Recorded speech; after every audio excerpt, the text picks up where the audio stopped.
Tell Igor. I'll take to just kaji Sasha should be. Da.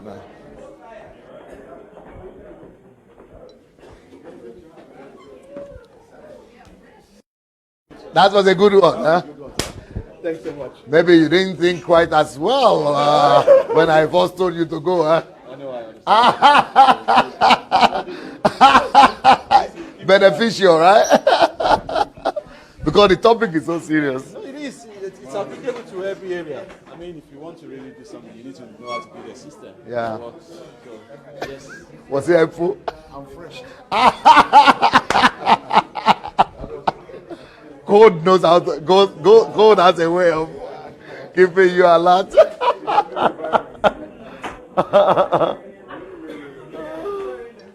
Pastor, I need to ask your permission for something afterwards. Though. Okay. I need to do something with your book, and I need to take Okay. All right. Or otherwise, what you could do also is to tell one of the boys that you need to see me so they could book an appointment for you. You leave tomorrow too? You are the losers. Yeah, he's not the only one leaving. The other guy is leaving too. It's a pity. Ujef Klushili? Okay.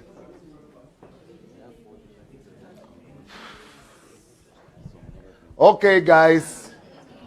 I hope people are coming together already, no? Let me see.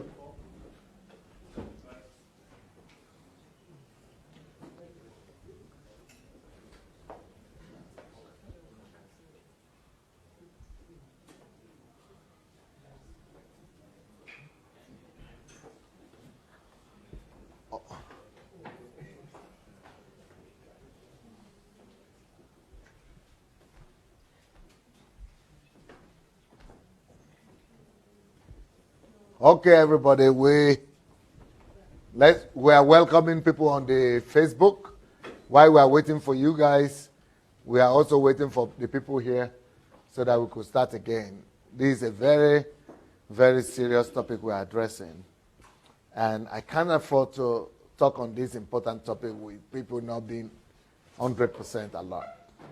It's so important. It's so important. So, if you are there at home, go and share the link as fast as possible. Get your friends to come and join us. Let's move fast. Brace yourself. Get yourself ready.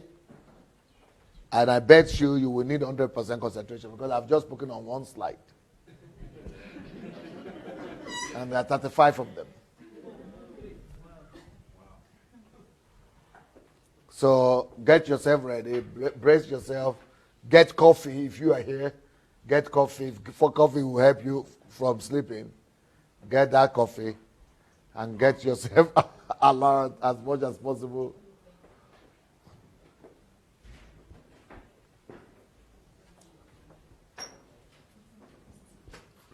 Yeah, help yourself. Help yourself. Help yourself. Because you will need it. You will need it. You will need to survive for as long as possible. You will need to survive for as long as possible. Actually, maybe you need to stay with me for about 2 weeks or 2 months. Huh? You are not afraid of me, that?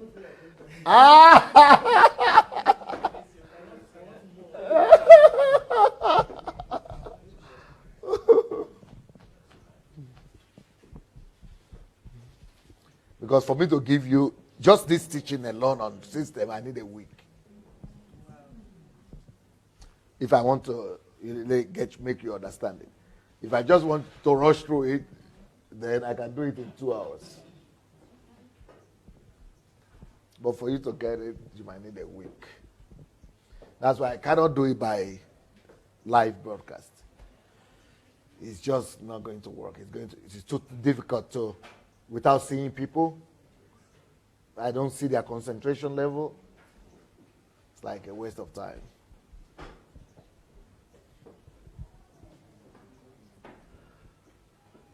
All right, guys, take your coffee, take your seat.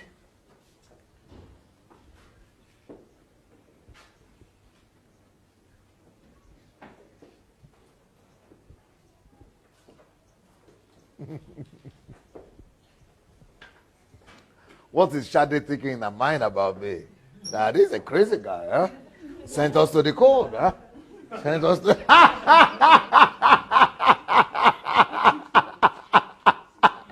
Sent you to the cold. Oh, not so crazy after all.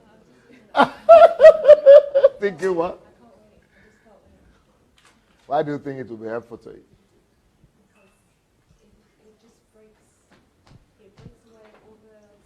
Ah, okay. And the stereotypes and the... I think whenever you have a plan, these are things that just put you off from completing it. I can't... Whenever I think of Christians just sitting down in churches,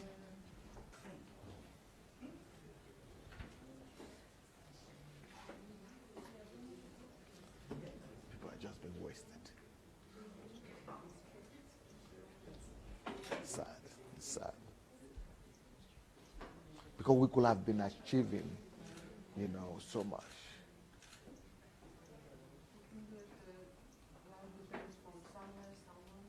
Mystical. Yeah. Yeah, from... Huh? Okay, while we're waiting for everybody to come, I need you to comment, because that is why I teach.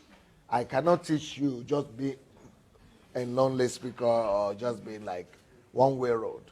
I need to know what's going on in your mind. I need to know what you are getting. Yes, please. Where is the microphone? Okay. So any other person that needs to contribute immediately, let's move forward. Let's come out so that immediately he finishes, we come. I need to know what's going on in your mind. I need to know what you heard and what you didn't hear. Because that is important before I go on. Yes.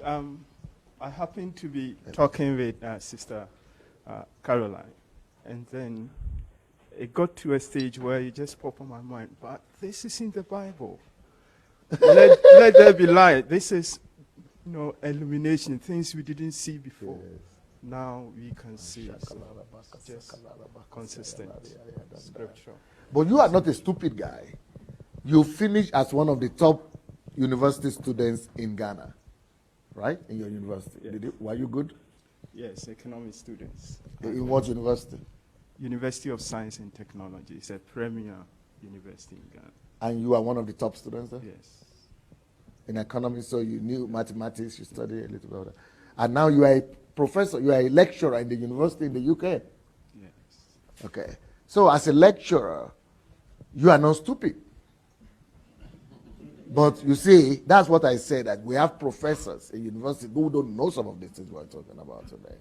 So that's why, I have graduates from Harvard University, Harvard in America, who have studied there, finished there, taught there, who come here and they said we've never heard or experienced what we experience here, even after Harvard. Yeah. So true. So, Thank you very much. do you think that your experience here and these things we are talking about, even this principle, how do you get this principle today?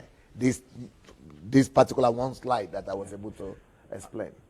I can now look at my life and see that if I do things that successful people are doing like you, then I can expect to get somewhere close to what you are. Brilliant. Brilliant. So life becomes predictable to anybody.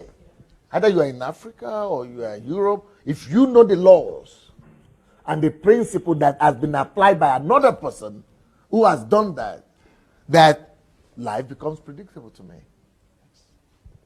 So how would you then explain the paradox of all our churches being full of people? I think we're doing most churches, I don't want to generalize. I think most churches are doing religion and not Christianity, because we are not being relevant on earth, but we're just trying to use God. I think having listened to you over some of the videos and teachings you've done, it's so clear. We can see the immensity of ignorance.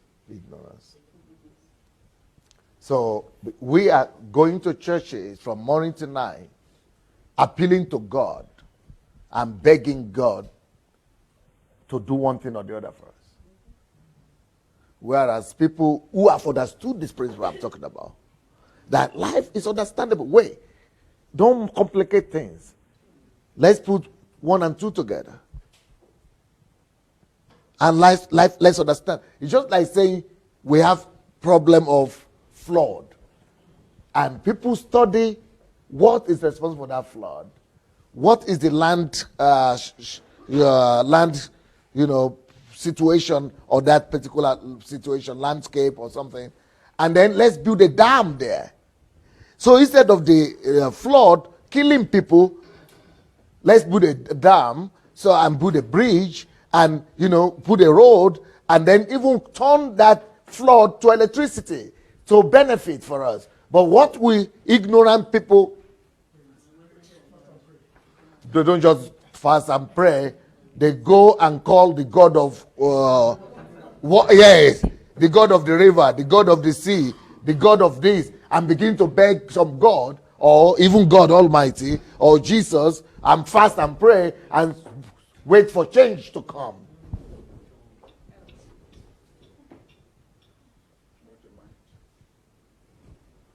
When we could have, that's why we need principles. And that's why we need mathematics. Now you got what I talk about mathematics and science, because that science is what helps us to understand nature. It is what helps us to dissect and understand what has gone wrong. Why is the rain, when the rain that is coming, how can we redirect it? How can we redirect the force of nature? How can we rule and manage over it as the managers of the earth? As the Lord of the earth, exercise dominion over that flood. But you will not be able to do that if you don't know that life is based on laws and principles. Laws and principles that you put in place will allow you to understand what to do to checkmate the power of that flood and stop the destruction and the killing, and then convert that catastrophe, that disaster, into creative energy and force. Such are things that are happening to us on a daily basis as well. Such must be the reaction and the attitude and the response. If we understand that God is not wicked. He didn't just send us here without any laws, or without any people, without anything, without understanding, just darkness, just so that you will be at the mercy of him. He's not a wicked God. And so pastors and preachers and religious people, we think we are doing good to people by telling them that you cannot do anything. You are harmless. You are helpless. Only God can help. Only God can do this. Only God can help. You cannot do anything. We think we are doing a good job. We think we are helping people. We think we are being kind. We think we are being nice. But we are actually making people blind. We are depriving people of their strength and power that is being given to them by God. We are not telling them the truth. We are not letting them know that there is a rule there, there is a law there, there is a principle there that you can find, and you can be in charge. You can be the Lord over that situation. You can be the king over that situation. You can rule over it. And such is every situation in life as well.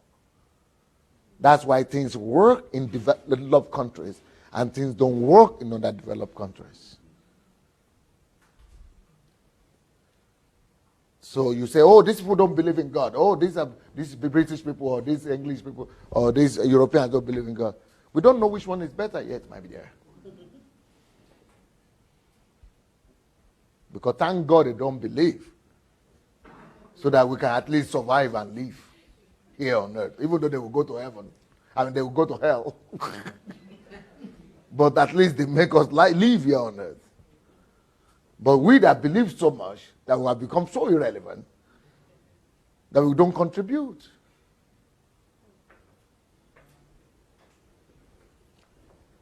So that's what you are what you are taking from this, that a lot of what we are doing is just religion. Because Christianity it's not Christianity. Christianity is God who created and put all these laws there. That's Christianity. God didn't put us in ignorance. He wants us to discover. He said, my people are perished for lack of knowledge. He doesn't want us to be in lack of knowledge. He said, I'm the light of the world. Knowledge is light. He is the God of light. He delights in us walking in the light, not in ignorance. And those principles are light. He said, in fact, himself is the light. He is the word that was in God in the beginning. He said he is light and there is no shadow of darkness with him. And that's why he knows solution to everything, because it's light. Light is solution. Light is illumination, understanding in all things. So he's not confused at all. Anytime we don't know what to do, that's darkness. And since we are not children of darkness, we should be striving for light. Thank you. Ruben. I think that this session is just so fundamental and so key, because we know that life is created by design and not by accident. We know that, therefore, great marriages and great businesses are built by design and not by chance. We so many times say, like, this guy was so lucky. Or there was a chance. Or this guy just achieved it. Or that great artist, they're just lucky. Right? But we don't see the years of experience that they put in, the nights that they study.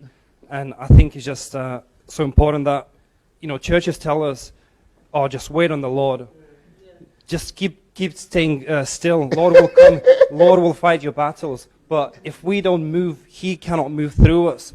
God gave us dominion to subdue this earth and look after this earth, because he's looking after the heavens. And therefore, we're not busy staying still and waiting on the Lord, but he cannot move through us if we're not moving. And I think it's just so important in each of our lives. If we don't do anything, God cannot work through us, because he is limiting himself through us, through our ability and capability to move and achieve things. And I think, to me, that is just so impacting and so powerful, because I know that I need to do more and not just wait on the Lord in each moment, but I have to take action, because the harder I work, the luckier I get. God will be able to work through me because I'm doing something, because I'm his hands and feet. Brilliant. Brilliant.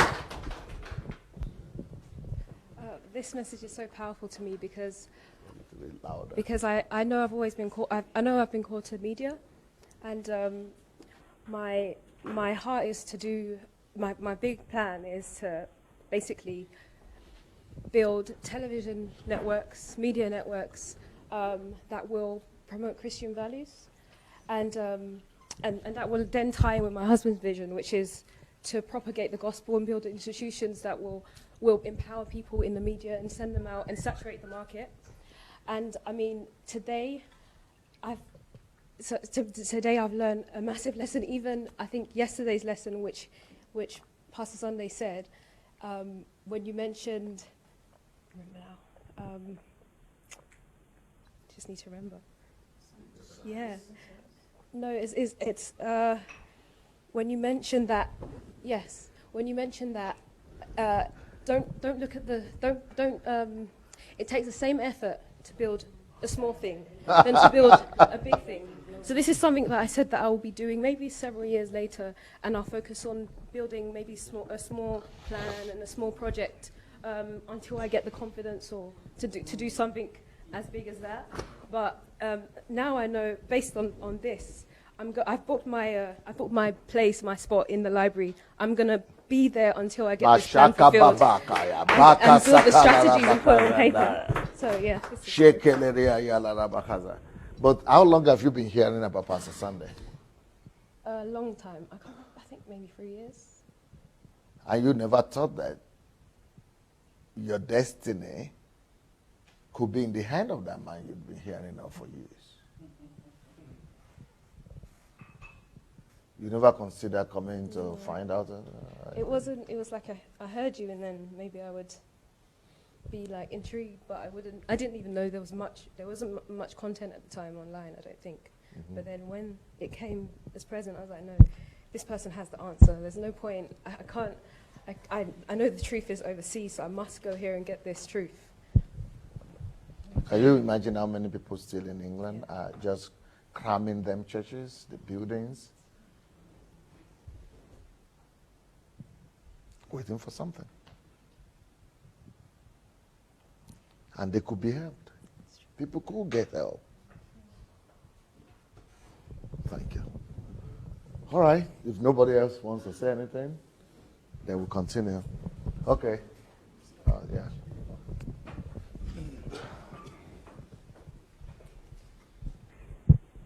That'll be slide 3.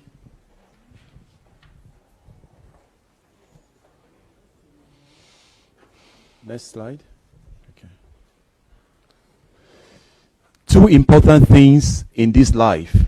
Number 1, know what you need for success. Number 2, be ready to pay the price for this success. Please read it one below. There are no failures in this world. There are only those who either don't know the principles of success, or they do know but are not willing to pay the price. That is the statement I con out for my teachings. And I want you to remember that statement, that quotation, that there are no failures in life. Everybody can succeed. That's what it means. There is nobody that is guaranteed failure. And there is nobody that is supposed to fail by design. Nobody is supposed to fail by design. Everybody is created to succeed, actually. So why do we fail? Why do we have to what's the word? Not submit ourselves. What's it? Retire ourselves, or what is it? What's it? Yeah, another word. Why do we have to resign ourselves? Huh? Yeah, resign ourselves to fate. Yeah, why do we have to resign ourselves to destiny, fate? I'm sorry for you religious people and Christians. Why do we have to resign ourselves to God's mercy or even miracles? Or the will of God or miracles? Or whatever will be, will be. What? Yes. So why should we have to resign ourselves to that when God made life to operate and to function by design? So what thing, if you forget everything you've come to learn this week here, that statement, you shouldn't forget it. There are no failures in life. Okay, it's written separately. You know, it was all written in Russian. They translated them to English. So let me say it to you the way I would say it in my own English. There are no failures in life. There are only those who don't know the laws of success, or who don't know the principles of success, or they are not willing to pay the price of success, the price that success demands. So failure, therefore, is explainable. Failure is as a result of ignorance, because they don't know means ignorance. Failure is either as a result of ignorance or as a result of not knowing the right things to know. You might know some things, but they might not be applicable in this situation. So there are no failures in life. Those people, therefore, they are only those who don't know the laws of success, or who know but are not willing to discipline themselves, subject themselves to those laws, and pay the price that success demands of them. So how does that relate to us? The ability to build systems depends only on one thing: on discovering what particular laws, principles, are responsible for that aspect of life that I want to invest myself in? What particular laws are responsible for that area of life that I want to explore? What are the laws and principles that function or that make that thing function? I need to discover the laws and the principles that are responsible for that aspect of life, that make things to go around in that place, that are responsible for the success in that area. If I will know the laws and the principles upon which that aspect of life is based to work, if I will understand the laws and principles that God established that area of life upon to function, then I need to pay the price to apply those same laws so that I might create the same thing. For example, if I see somebody who became successful, extremely successful in business, or who is just rich and wealthy, became a millionaire, it used to be that we used to think that God blessed him. Or he was lucky, like Reuben said. But you know what? Times of ignorance are long past. It's time to begin to think with your head. And the real thing is that if there are some results, it means there are some effects. I mean, if there are some effects, there are some costs for it. So cause and effect. If I'm seeing anything, any result, it's because there are reasons for it. There are explanations for it. So for anything you see, for any success you see, there are explanations. And explanations are normally laws that are responsible.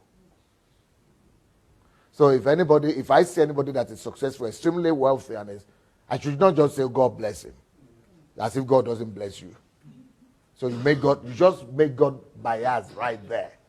And you just accuse God of being biased and hypocritical right there. So who are you to point accusing fingers at God? It's not that God is biased. It's not that God blessed him and he didn't bless you. It's because that person knows something that maybe you don't know or you don't care to apply. He's doing something right. So therefore, what makes life predictable? What makes life predictable is that, and the principle of life is the predictable is this, that you know that if he is successful and he's so successful, there are reasons why. And there are principles behind it. So the best thing to do is to go pay the price to discover those principles or to learn those principles. And once I've learned those principles, now I must discipline myself to go through the rules, the process that the person has gone through to attain the success that he has. The same thing in industrialization of a country or in transformation of a nation. The same thing in political development, economical development. I must be able to discipline myself to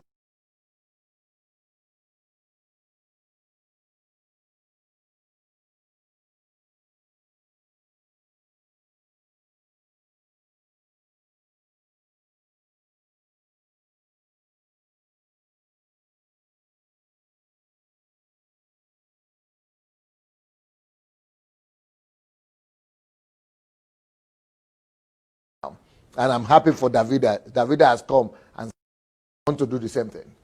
I want to be able to do the same thing like Pastor Derek is doing. I want to go back and begin to do this training, this kind of trainings also for other people. Brilliant. Just find out how the principles and the laws and the materials of everything, discipline yourself to be able to do it. Other people are doing them in other places. Why not? Because this is the model that will work. Because it's not just about the information that you are hearing here, but the discipline, the lifestyle of HMT. The ability to teach people to live a lifestyle of intensity, productivity, converting every minute into values. That is HMT. That's why it's so intense. It's to teach you to live that lifestyle on a daily basis. So, life is predictable means anything that you want to attain, you can. Based on what principles, on what are the conditions. And if I say anything you want to attain in life or achieve in life, you can achieve. What are the two conditions? What? Knowing the right laws and principles. One by one. And being disciplined to apply them. Brilliant. Now, what is the contrast to that in our churches today? What is the contrast to this concept? What's the contrast? The parallel of it? Depending on. No, generally, in general church body. Dependence on. Huh? Just pray. Leave it to God's hand. Huh? Leave it to God. God's hand.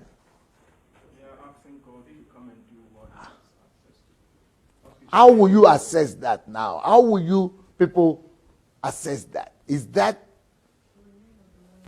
How will you assess that? How will you measure that now? What will you say about that now? Is that not ignorance?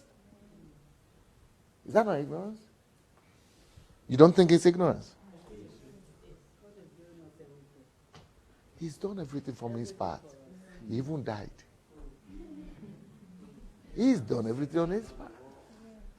Yeah. Miracle should be an exception. Part of the problem is the church doesn't know that life is ruled by principle and laws. The church doesn't know? I don't think they know. So what do you think the church knows? Only to fast and pray and wait on God until God comes to help us out. You said they don't know that life is... I don't think they know that, because I've said it before. I said all these successful people, why are they being successful? When you read about them or you study about them, you know that they're following laws, the law that God has created, the law of life. And that's why they're successful. But we that we're carrying the Bible, we're not even following the laws. Or we don't know the laws. No, you just said something that the church might not be aware that life is predictable. Life is based on laws and principles. They're not. If we don't know that, so that could be the explanation why The church are we are like not doing what we are supposed to be doing. Yes, sir. So if that is the case, what do we then think that life is dependent on? Huh? Huh? On God solving our problems. Yes. So we think that God has to take decisions in every particular situation. He has to come and be deciding everything. Or what? Pastor, I think part of this ignorance now makes a pastor to want to defend certain things by saying, in case of this river, Ogun may have done something. River Ogun has done something. And then they want to start looking for a way of justifying that. No, the pastors don't believe in the rivers, do they? Oh, well, but they will say our ancestors would have done something. And so you cannot separate those two things. There are things that have to be done so that will stop. And then you start thinking, is this They have to be done spiritual? scientifically. Why not? Well, but they're not talking scientific, because that will be part of the principle, which will be right. Yes. So sometimes you start thinking, are we really having occult people as pastors? Because if you have to go back to tradition, then your mind starts questioning, especially if you're a scientist, questioning, I thought I've come out from that darkness. Why is somebody taking me back there? What has Ogun got to do with this? But now? why do you say sometimes we think? I might think that a lot of the things that we call Christianity now is more occultic That's what I've just said, yeah. and superstition. Yeah. And that We are was using the what- same principles as the occultic world. Yes. We are using the same principle as the occultic world and superstitious principles. Because I don't know So why I should we go don't back even to know. Ogun. Yes. Because we are acting just like them. Yes. Because they give the same explanations that the fathers have done something or something has been. So when it now comes from the pulpit, you start questioning yourself, especially if you know scripture. And that brings a lot of confusion, because why am I going back to Ogun? Who is Ogun? What has Ogun River got to do with this? What has ancestors got to do with this? And when such scriptures start coming from pulpits, it's like going backwards, but it's dragging people back to deliverance so that money will come to the pulpit. Okay. Because all of a sudden, everywhere is Deliverance. taking you back to that which says deliverance. You have to know. You cannot run away from this. And that is where the darkness comes into church. But it's still the same occultism. Yeah. My view is that the church actually are aware that their principles, because we hear people teaching them in specific areas. Some might teach financial principles. But what I think people haven't done is they haven't researched and they haven't gone deep to establish it as this is a law. This is, applicable. It's something you can replicate. So people haven't taken it to another level. Yeah. There was something else that was coming to my mind, but I can't just remember now. Yeah. So I think Pastor Sunday has established, he's established in this. He's taking it to another level, yeah. And I think the church also has kept away from this area because unbelievers have discovered it, or maybe even the church discovered it and the unbelievers Took it over, and then the Christians don't want to seem carnal. They don't, so there's a conflict in most Christians actually. How can you be carnal about what God created? Yeah, they don't relate it to that. I mean, yeah, so there's a deception and there's something going on in the minds. That we only have to be spiritual, right? They work on the spiritual side of things, but they've left the Natural. material. Yeah, and from what you're saying, we need to bring both together now. I was going to say and ask a question as well. You might have heard this phrase or this quote that 99% of labor without 1% of favor will result in futility, won't get any results. So even if there are elements of the church that know and believe that and probably teach that yes, there are principles and that if we apply those same principles, we will get results. But there's still something at the back of our minds that still says, yeah, we can do all we can, but except God decides, you still won't get blessed.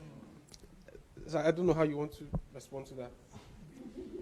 I have a whole 1.5 hours teaching on that phrase. 99, what do you call it? 100?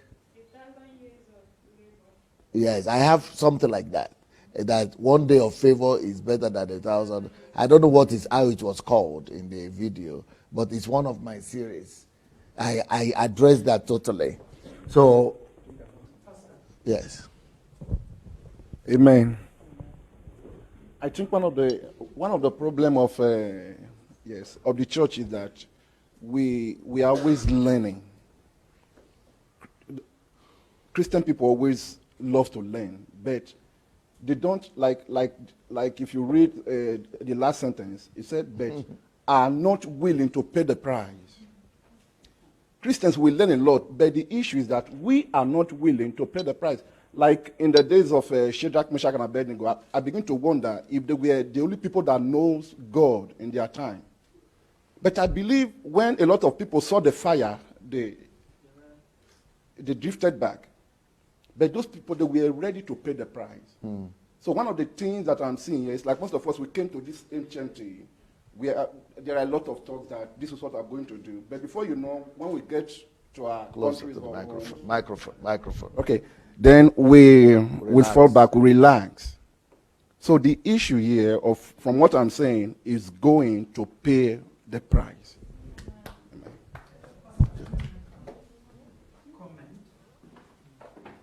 Does somebody have only God can save Nigeria here? Yes. Yes, let me just use this. You see, hearing what we are saying, what's coming to my mind is that we are dealing with a value system in the church. The church, as an entity, has its own culture that we must accept.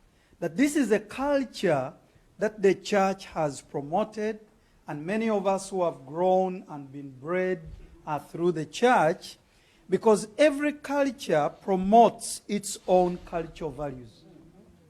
Now, to change that culture means that we must introduce a new value system. That is going to affect and undo the existing what? Culture. So it's the reason why if you've read this book already, when I had an opportunity to talk about it, my argument was that this book is specifically meant to deal with the existing culture in the church. The culture of it's the will of God. The culture of everything has to be prayed about. Even where we must take action, we must still pray. Because it's a culture that we have created. Now, part of that culture also promotes the issue of a dichotomy between what we call secular and then what we think is sacred, is spiritual. And as a result of that, that causes us to be in the situation we find ourselves in. So we are going to have to deal with that culture. So this book is addressing specifically that mindset within the church. It has to break that existing culture so as to be the way the rest of the other people are. Thank you. Thank you, sir. So now, what you should remember is this. Set yourself free from that religious, superstitious mindset. And I don't know if any one of you just could take up the challenge. Is there anything we could do to help the church? Yes. Not just ourselves, but to help the church in general. What did you say? That's why we're here. Huh? We go back to our churches and implement what we learn. What did you say?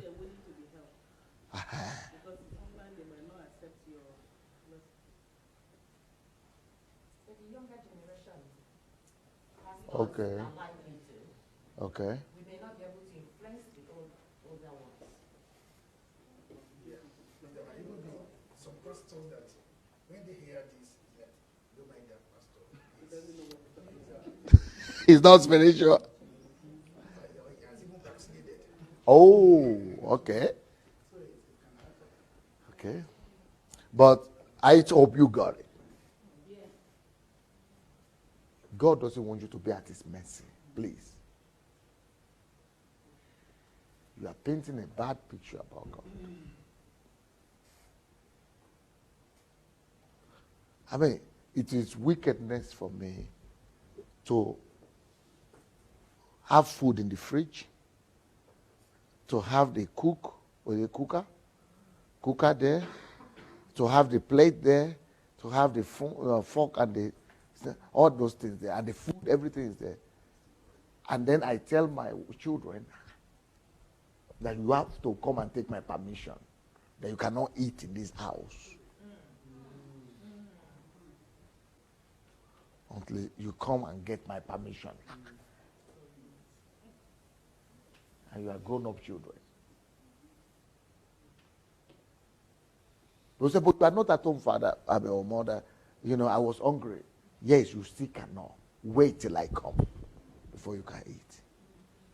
That's the kind of image, that's the kind of impression we are creating with this kind of thing we are. The normal thing for a father, like God, would have been that, well, you know where the plate is. You know where the food is. The fork and the knife. Put it together. That is what we're talking about. Like laws and principles, there are those fork, plate, food. Those are the things. The ingredients and the instruments, he provided. He's a good God, though. He's a kind God, he's a good God, considerate God. Even before the needs occurred, he had provided for the answers and solutions in nature. He packaged everything perfect before we even appeared here. And he said them in a way that we could be able to address our situations.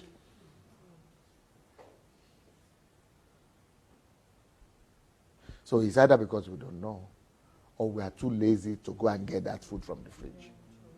See. You want to say something? What was it? Say it. You are okay? I should go ahead? Okay. Next point.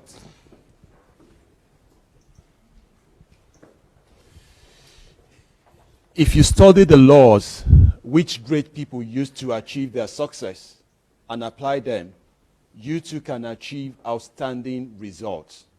You got it. You got that already. I think I made that point across. Yeah. And a quote by Newton says, Isaac Newton. Isaac Newton says, genius is the mind's patience, focused on the known direction.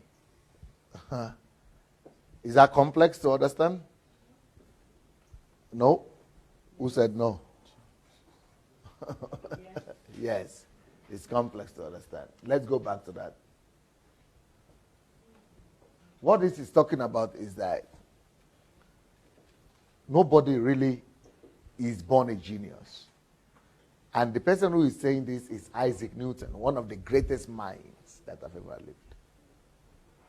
So that way, Isaac Newton is trying to tell us that he's not regarded or seen as a genius because he was born a genius.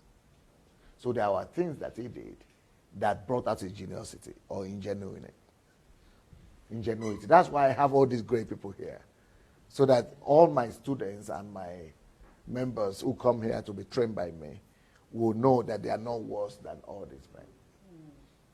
That all these people who are not genius by God. We were thinking that these people were just given by God to the earth. But I want to let them know that no, they made themselves genius. And that's what Isaac Newton is saying here. That genius is not what is born or sent from heaven. You know what genius is or genius? I don't know if this is the accurate interpretation in English. I mean, if this is the way it was in the original. If this is the way Isaac Newton said it originally or not. Because it doesn't look English. It doesn't sound English. Okay, please. Please look for anybody. Let all of us try to look for Isaac Newton's quotation that talks about concentration or genius or thought.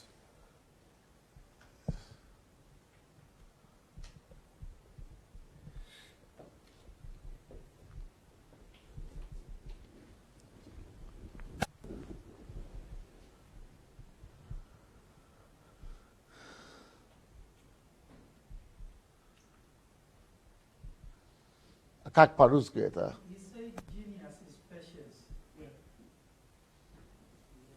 That's all. That's all. What about the fullness of it? На русском это звучало так, что гениальность это сосредоточение ума в заданном направлении или сосредоточенная мысль в заданном направлении. Вместе, наверное. Хорошо. Поищите параллельный английский не перевод, а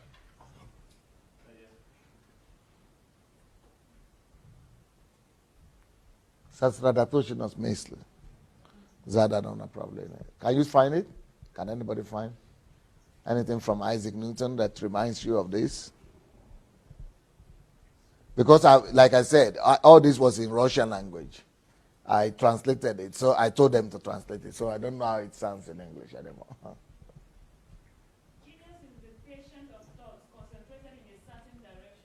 Oh, very good. That's it. That's it. That's English. So we have to change this then. Is there any way to change it now, or it's too late? It's too late now. It's not. We cannot do it so fast. Okay. Okay, just a minute. Thank you for finding it.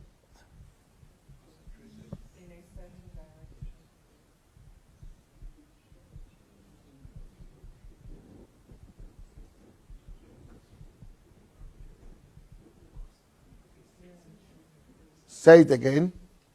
Genius is the patient of thought, concentrated in a is the patience of thought.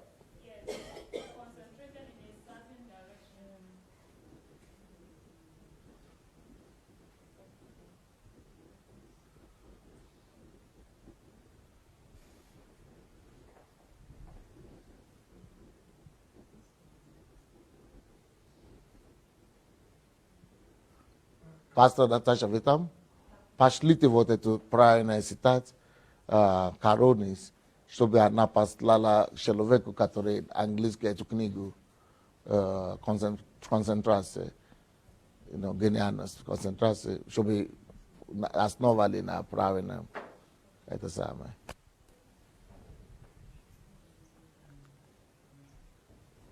So what is this talking about? Помогите ребятам найти стульев. What is this talking about? Genius is the patience of thought concentrated in a certain direction. Powerful. Let me explain that to you. Or do you people get it already? No. Okay. Okay. This means that genius is not born. All the ingenuities, they don't just come from heaven. So geniuses are not born. Geniuses are not born. Genius is not something that comes by some wishful thinking or prayers or some magical wang. Miracle. It's not a miracle. So what is genius? Everything genius that is born, every ingenuity that is created, how are they come across? I have a whole book on this phrase. A whole book on this phrase. It's called How to Become a Genius. Genius, you can become a genius. Genius, therefore, is the ability to concentrate your mind. Focus your mind in a given direction for as long as possible. I don't know if you got that. That's what it means. The ability to work on one particular subject or one particular thing, research it, deep into it, dig into it, go for as long as possible. The longer you could concentrate and focus on the research or the perfection of an idea or working on something, that is it. That is what brings you to discover something that no other human being has done. That is the key to genius. That's a law right there. So research.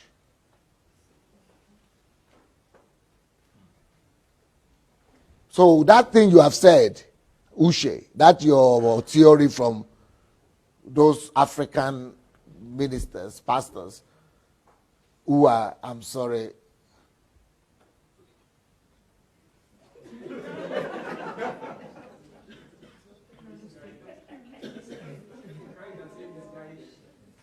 who are misguided by ignorance. But that statement, one day of favor is better than 1,000 years of work, of labor, it's not just misguided. It is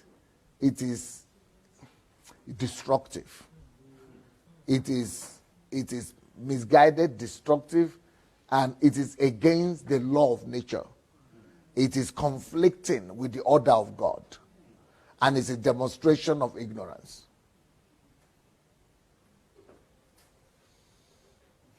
God will not change his order.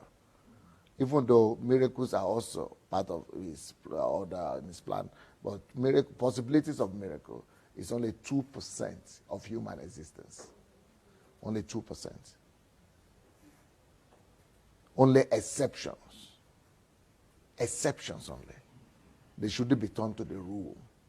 So for anybody to think that, okay, I am the one who is going to discover the cure for cancer, having thought on the subject for 2 hours. Why some people have been studying the subject for 30 years. Who has the better chance to discover it?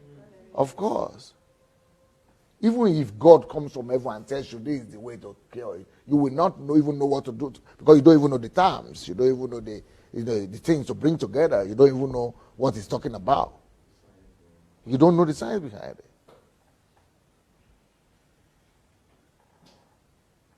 So that's what he's saying, that genius or discovery or ingenuity will only come as a result of long-term concentration. That's what's called patience of thought. Thought. Everything comes from here. Ability to be able to invest your mind in concentrated work. So the person who is able to discipline himself, okay, you are all looking at me now, right, Pastor Sunday, and you are thinking, this guy is a genius. You know the reason why? Because when I was in the university, I told you the story. Every day, I would sit 6 hours, discipline myself, force myself to sit down and study self-education for 6 years straight. Every single day from Monday to Friday, I will not live there. Even if I feel like sleeping, I will put my head and sleep for 5 minutes and keep on working. The one who is able to stretch himself more is mine. Is the one who has better results. No wonder about it. No going about it. That's what it is. Genius is the patience of thought concentrated in a certain direction. You have to choose a certain direction where you concentrate or focus your mind to investigate, to research for as long as possible. So the one who investigates or invests his mind for 2 hours to study about money, the loss of money just for 2 hours. It's just like saying you listen to my message for 1 hour and you said you are good. And somebody is going to listen to that for like 100 times. Who is going to be better? That's genius. Genius is hard work, my guys. Okay, let's continue. Understanding systems.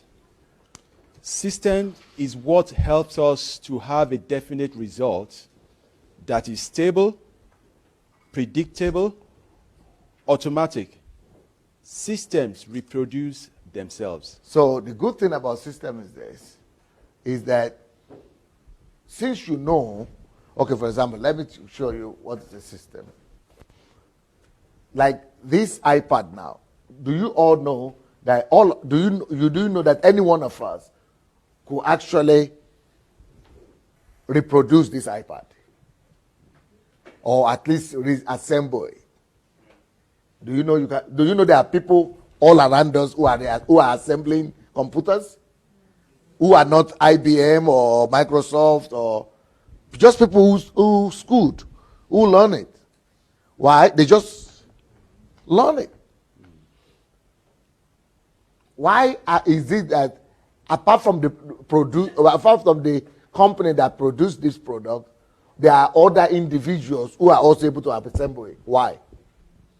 Because they open it up, they assembled it, learn how everything is placed, then packaged it or studied it. They studied the principles, the laws, and just put it back together.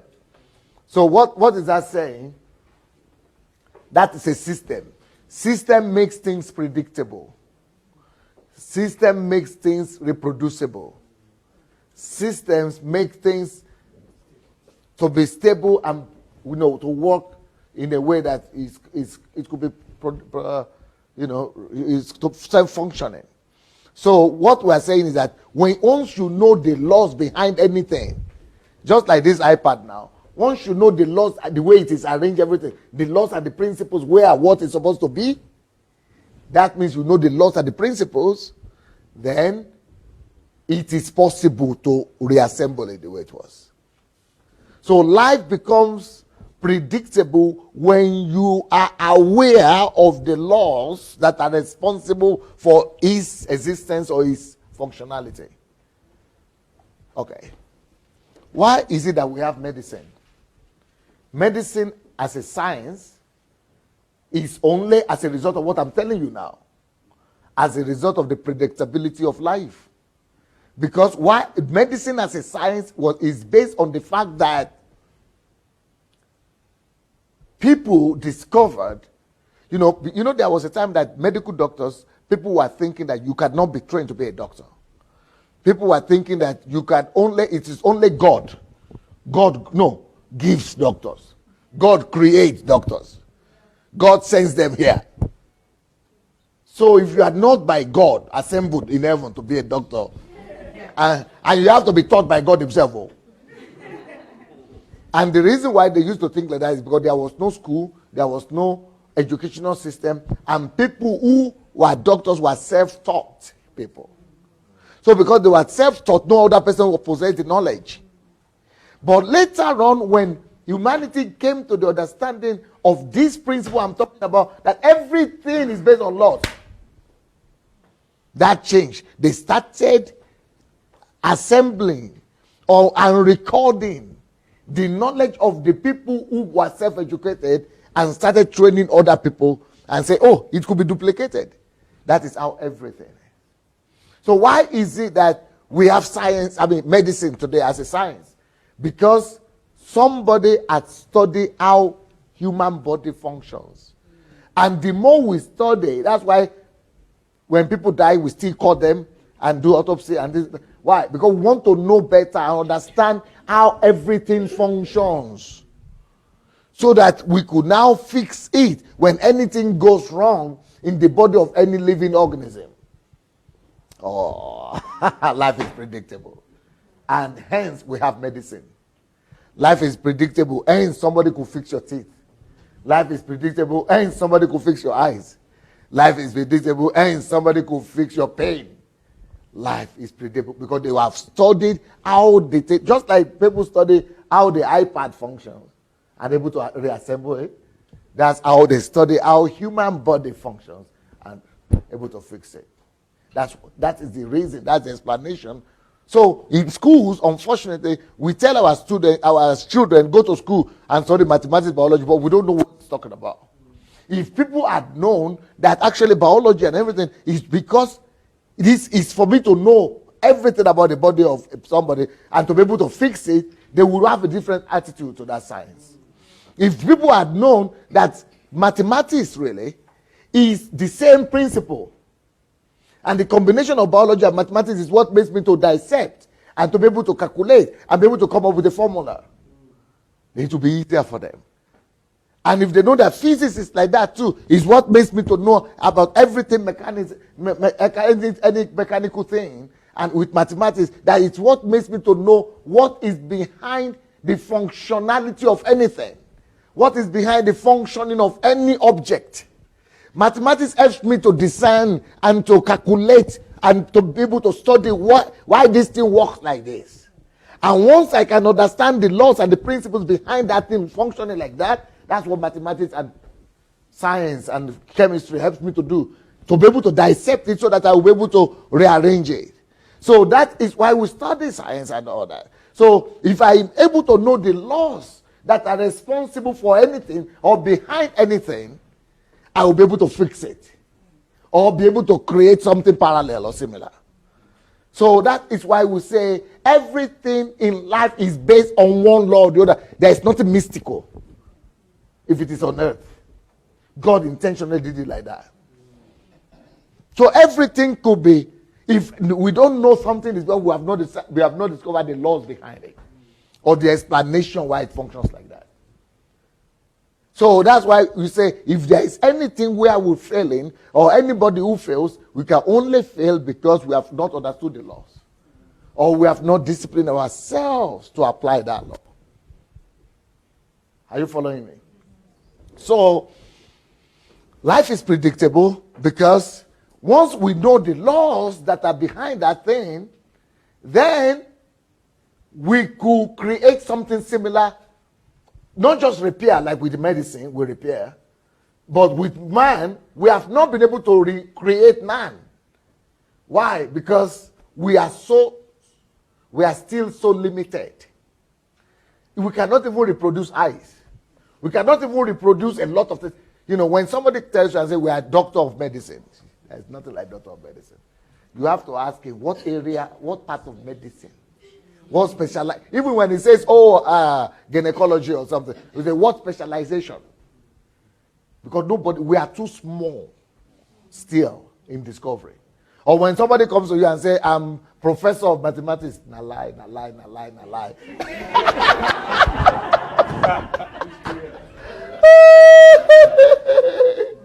It's not possible. There is nobody who is a professor of anything. Because if he says, professor of mathematics, you ask him, what area of mathematics? You say algebra. What the section of algebra? We are so small compared to God. So that's why it's foolish to even question God. If we gather all the medical professors of the earth and give them just one assignment, you know what assignment? The assignment, for example, of just eye. Just let's find solution to eye so that there will be no blindness or there will be no losing of sight. If the whole professorship and all medical institutions of the world only study that, we will still not be able to get that. We will not be able to fix it. We are too small. So the things that we are doing are rather just very surface. There are so many other things to still invest in. There are still so many other things to discover. What I'm saying is that there is so much place to grow and to develop in. So, but we have made a lot of progress. Let me tell you what is this that I'm saying now. System is when we discover laws that are behind something, then we can reproduce that thing. The reason why we have cars today is because men studied. Why is it that men, we human beings, can only run as fast? But why is it that horses and animals run faster than men? That is that's why when people talk about cars, they talk about horsepower. Have you ever heard the word horsepower?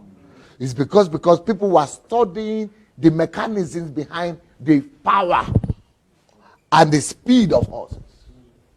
So that is what motivated man to come in and say, then let's study this thing. So what makes them to now discover the laws of the speed and the laws of the mechanism of building car are the ability to apply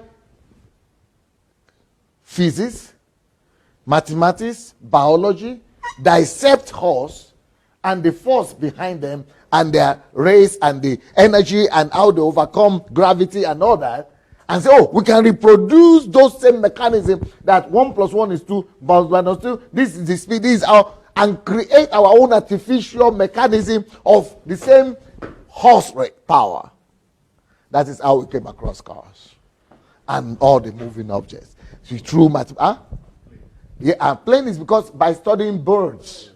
So by saying, okay, why is it that we cannot fly, but other objects are flying? What are the laws behind it? That's why we need physics and chemistry and all that about to study. So by the time you dissect that, you see the laws that are working in there, then you could reproduce it. That's what makes life predictable. So if we can do it with planes, we can do it with cars. That's why we can do it with economy. We can do it with hospitals. We can do. So if anybody ever cured this thing, that's why cholera has gone. That's why other things are being cured. That's why we have all this. Why? Because if anybody ever did it, let's just find out the law, the principle that one. So how can we still be living in this 21st century where we have already designed that through understanding of laws and principles, things like planes, submarines, by studying sharks, we created submarines and things like that. So whales. In a world where we've been able to create all those things, how can somebody still be saying that only God can save Nigeria? Or only you cannot do anything, or only God can stop the flood, or only God. In a world where we've even discovered that you can fly by creating.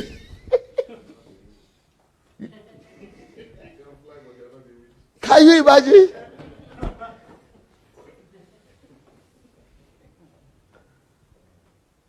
Life is predictable, but we make it complex. Just because we are so lazy, we don't want to do research, we don't want to do analysis, we don't find out the law. But once you find out the laws and the principles behind anything, then you can build a system. That is how the cities are built in Europe. But if you go to some developing countries, there are no organized cities because they don't go through it through understanding of laws and principles. So in developing countries, people just build houses where they want. So that's why in developing countries, you have the laws and principles. They are supreme in everything. So So you need permission for this, permission for this. Why? Because they want you to abide by the rules, laws, and principles. Because only when the things are done, everything is done by principle, then everything becomes predictable and easy running.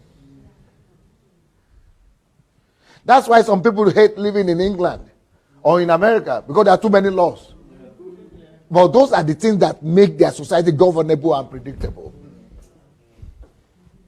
So life itself is based on laws and principles. That is the principle that is behind hospitals, transport systems, computers, electricity, television. Just principles. Just follow the principles. You don't need to be smart. Just repeat the principles. You got it now. Once you get the principles right, then systems make everything to be stable, predictable, automatic, and reproduce themselves. Are you following me now? Now, so how do we begin to form or to create systems? How can I personally or you learn to build systems? There is one word, magical word, that you must know. For you to be able to build systems, you've already understood the most important principle, which is you must derive laws and principles behind the functioning of whatever you want to create. Now, after knowing that, those principles and laws, you must be able to combine them into what is called algorithm. You must be able to bring them together and form them into what we call an algorithm. Or formula. Algorithm. How do you spell algorithm? It's going to be there. Let's continue. Essence of systems. A system functions with no outside help. You do not need to control it at all the time. It is built on the basis of laws and algorithms. It is based on a specially developed formula. So once you are able to, wait. Once you are able to get the formulas together or the algorithm, it's just a matter of process to go through to build a system.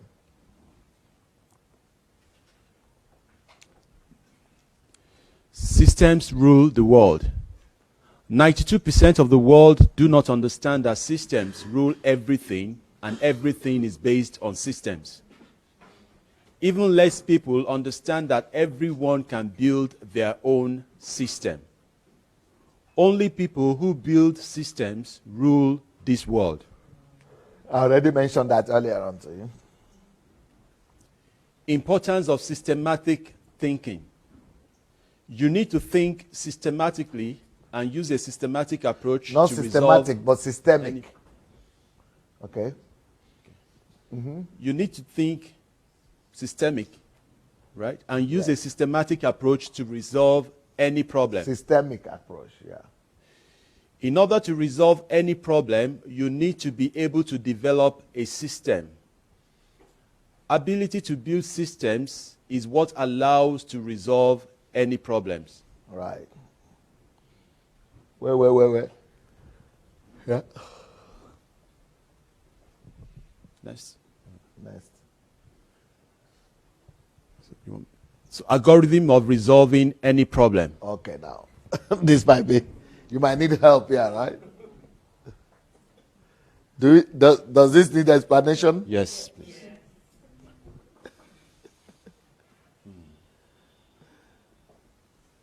Okay.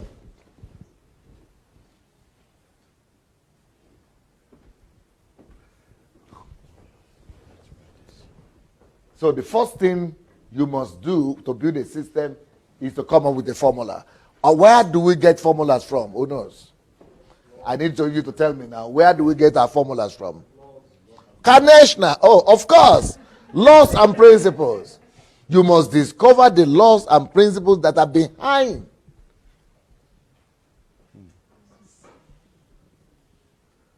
whatever you want to do.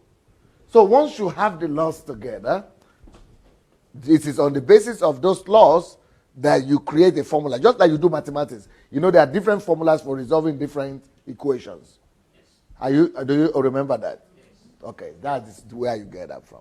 Okay, then once you get the formula will help you to create a structure.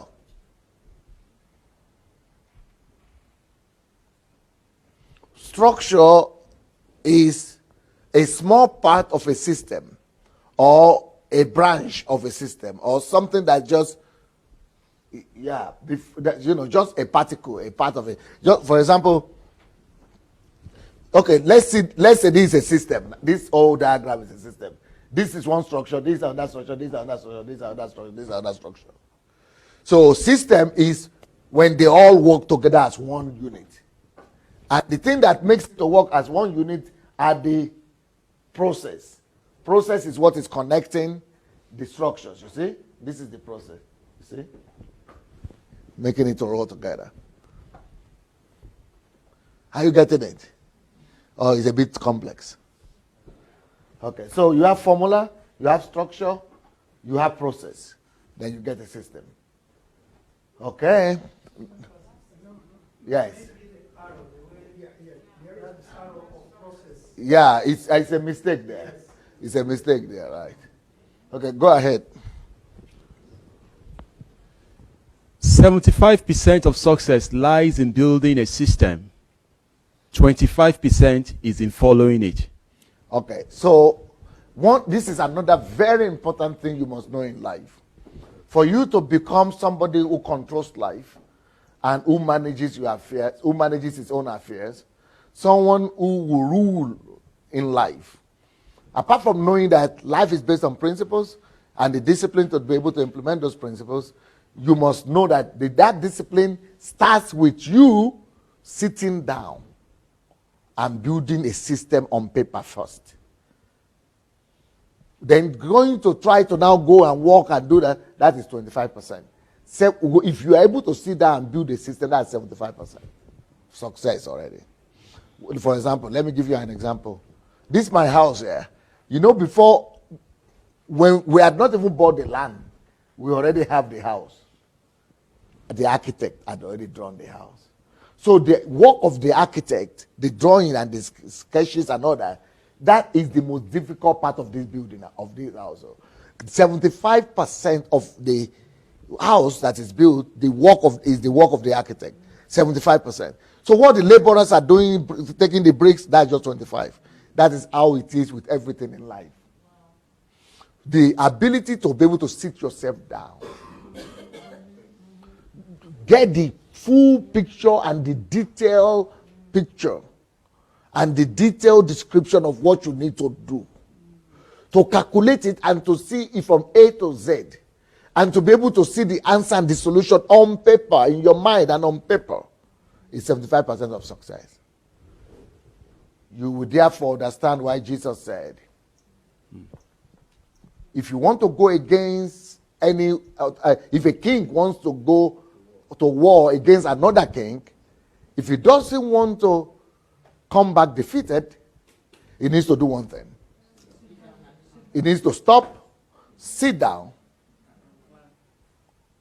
and plan. He's talking about systems. He has to create the system and the strategy for success. That is what every military does. They have their military headquarters, where generals are the ones who plan out the battle details. So it is how efficient you are able to draw and see the end product and see everything that determines your success in battlefield. So the battle itself is only 25%. Just like with the house. The ability to be able to discern it and to be able to put everything together and calculate all the details.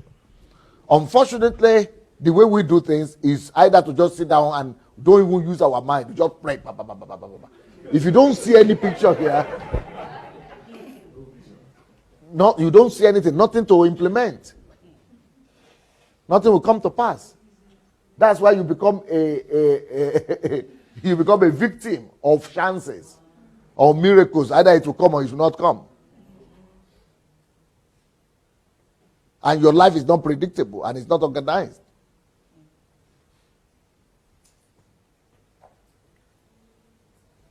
Next point. Jesus said that if you want to build a tower, the same principle must apply. You must, first of all, sit down, do the architectural work, do the design, calculate every brick, every cement, and how much everything is going to. Otherwise, if you don't finish it already, that's why you need civil engineering. They calculate everything, including the cost and all that. It's only after all that is done, you've done and finished everything on paper. That's 75% of the success already. Then just with the ones you just go and do, just 25. It's in everything like that. But you know what? Most of, even those of us who are zealous, we just rush. Woo! We want to quickly begin to do something without even building systems. So pay attention to that. Sit down first. Build the system. See from beginning to the end. Then your success is guaranteed 75% even before you start. That's how God works. When he was in heaven, before he said, let there be, his spirit first of all hovered over there, creating everything in the spirit realm first. He knew, he had an understanding of exactly what he wanted by the time he said it. So let there be light. There had trees. He knew what to expect. He didn't just say, say trees, and he didn't know how trees are going to look like. He already saw everything. That's the way we are supposed to function as well. Are you getting me? 75%. So the work, the physical work itself is only 25. Next point. Definition of system. System is a structure which reproduces structures that interact with each other. You saw the big photograph that we had, if you remember. It is a triggered process of a set of rules and laws which produces an expected result. Okay. Next point. Definition of structure. Okay, you see it now. You see it? Structure is a combination and sequence of elements which constitute a system. Structure is a whole organism that is directed at achieving a set goal and fulfills a set function. Wait. Let me see. Okay. Differences between a system okay, and a structure. Let's ask you, what's the difference between a system and a structure? Who could tell? System is a collection of structures. Okay. Just collection of structures. Just collect them and put them in the room. In a process. Aha! Without it working in a process, it's just a collection of structures. It is the system that makes these structures to work together to become a system. Are you getting it? Is there any other person who wants to explain the difference between structure and system? Anybody wants to explain? Yes. System and structure is the manifestation of system. It's too simplistic. Who wants to explain the difference? I'm saying the difference between structure and system. Yes, please. System is the group of processes to allow the structure to function. And the structure is the repository of these systems. And that's why it's static. It's very close, but you are coming from the other side. Yes. The structure holds the systems together. Holds the different processes together. So the system is a sequence of processes held together by a structure. You are complicating yourself. Yeah? Systems are dynamic. I wish your words, but structures are static in the sense that you can take a system and reproduce it somewhere else. It doesn't have to look exactly like the previous one. As long as it contains the same structures as they are, it will produce the same results. You are complicating life for yourself. Is the order to which things, which it's done. Okay. The system is done, and then the system is the entire process, the way it works, in completion. Very close. Yeah. System are sets of structures which are connected by processes. Brilliant. Say it again, please. System are sets of structures which are connected through processes. Again, so that they could write it down. System are sets of structures which are connected by processes. Yes, simple. They said again. Slower. Okay. System are sets of structures which are connected through processes. Or by processes. Is it clear what he said or it's not? Yes. It's not, huh? Okay. Help them out. What Pastor was trying to explain is that everybody has a cell phone. There are so many components in there. There's a process of putting them together that make them function. So you can use your cell phone. Does that make sense? If there's no process, those structures are just static.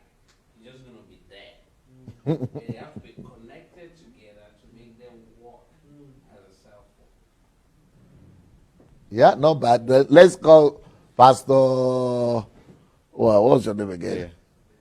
Leye. Yes, sir. Yes, please explain to them, because since you are the one who gave the definition.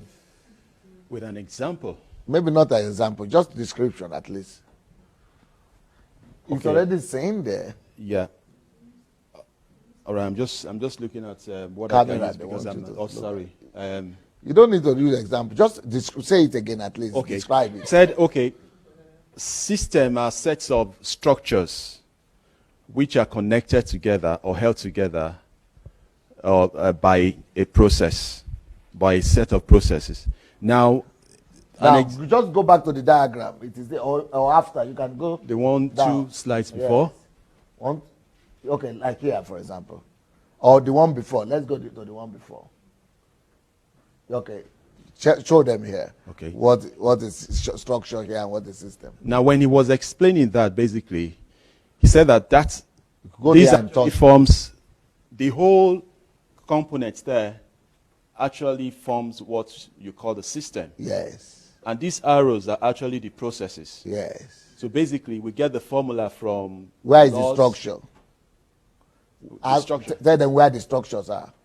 That's the whole structure. No, that's the whole system. That's the whole system. Sorry, these are the structures. You All didn't these point to components, that now. Sorry, these are the structures. Yeah. And That's then whole the system. process is what? The process are the arrows. So can you now see it, or you still don't get it? You got it now. Okay, let's. It's like the digestive system. The digestive system is made of the mouth, the throat, the stomach. Microphone. That's a microphone. Give her a microphone. The digestive system is made of the mouth, the throat, the esophagus, the stomach, the small intestine, the large intestine. They are all structures. The mouth is a structure. You know, the stomach is a different structure. If they are not connected together, it's not going to be a system. But it's connected together. So from the food, when you put the food in your mouth, it has to pass through the esophagus, to go to the small intestine, you know, I'm bringing it out, to the stomach, to the small intestine, to the large intestine, for the food to digest. You know, it's the process of digestion. You have to put all these different structures together for the The food same to thing for digest. any system, Yeah. hospital or transport system or computer that you are holding. Any system works like that. The body itself is a system. Are you getting it? Yeah. So your head is a structure on its own. Your hands are structure on their own. Your legs are structures on their own. But when they all come together, they become a system. But it will not even become a system until the blood flow and everything begins to. Those are processes. You got that now? Yes. Okay.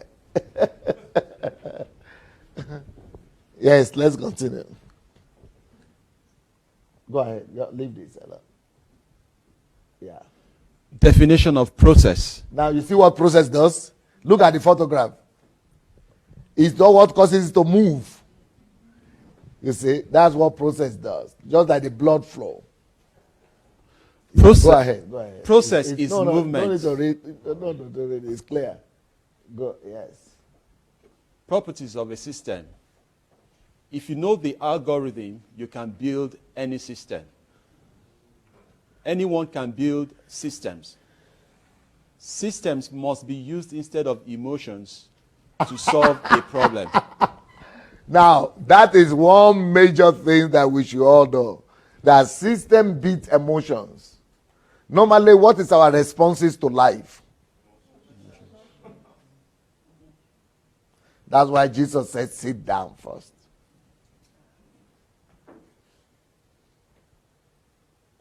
And calculate.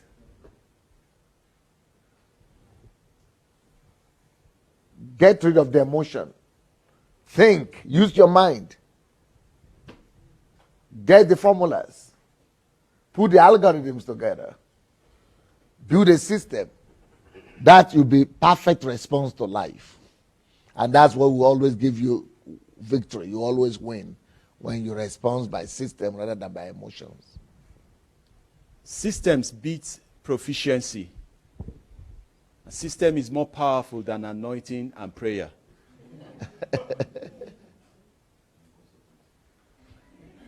Standard algorithm.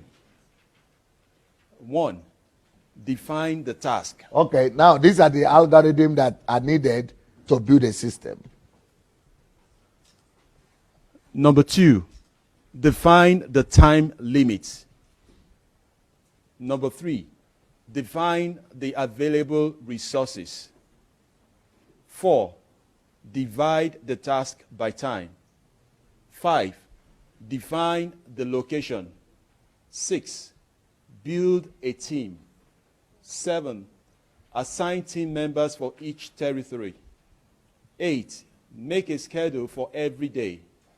9. Backup system. 10. Monitoring system. 11. Encouragement system. And 12.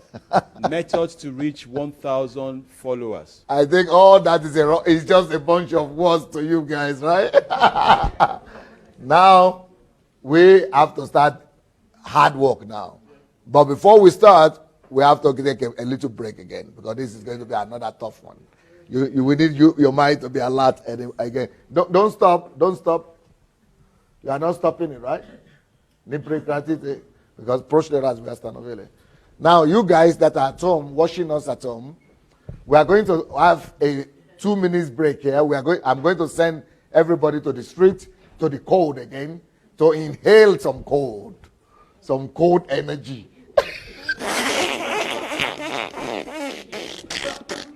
I'm going to send them out to the street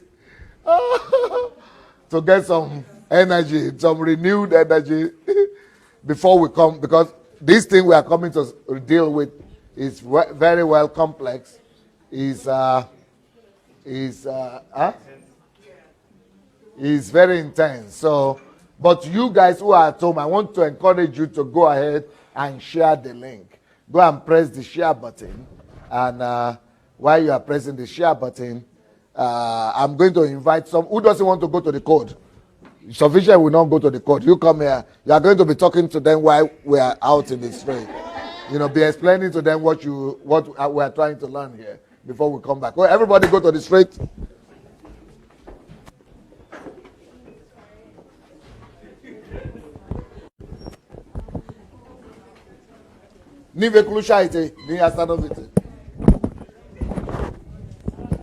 This is the microphone. Yeah, take.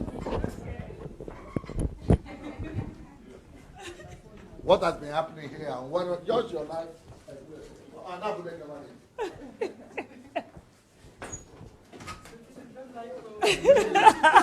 Yeah, that has set me on the trap because I don't want to go into the code. Okay, hello guys. Yeah, it's been a wonderful time at the HMT, as I told you earlier on, and I believe it's a great blessing that this particular session of HMT is being streamed live, and you are being able to participate with us. The issue of system is actually a wonderful topic, basically, and Pastor is the one that usually handles this topic, because success and failure in life, in my perspective and understanding, is totally dependent on this topic. And the truth about it, about life generally, is that if you can understand this particular topic that Pastor is teaching today, and you are disciplined enough to practice this, basically, every task you are set to do, you're going to achieve it. So that is why Pastor is not in a haste to just dish out the information. He doesn't want us to just hear, but he wants us to understand and assimilate every section of this particular topic, because it's very important.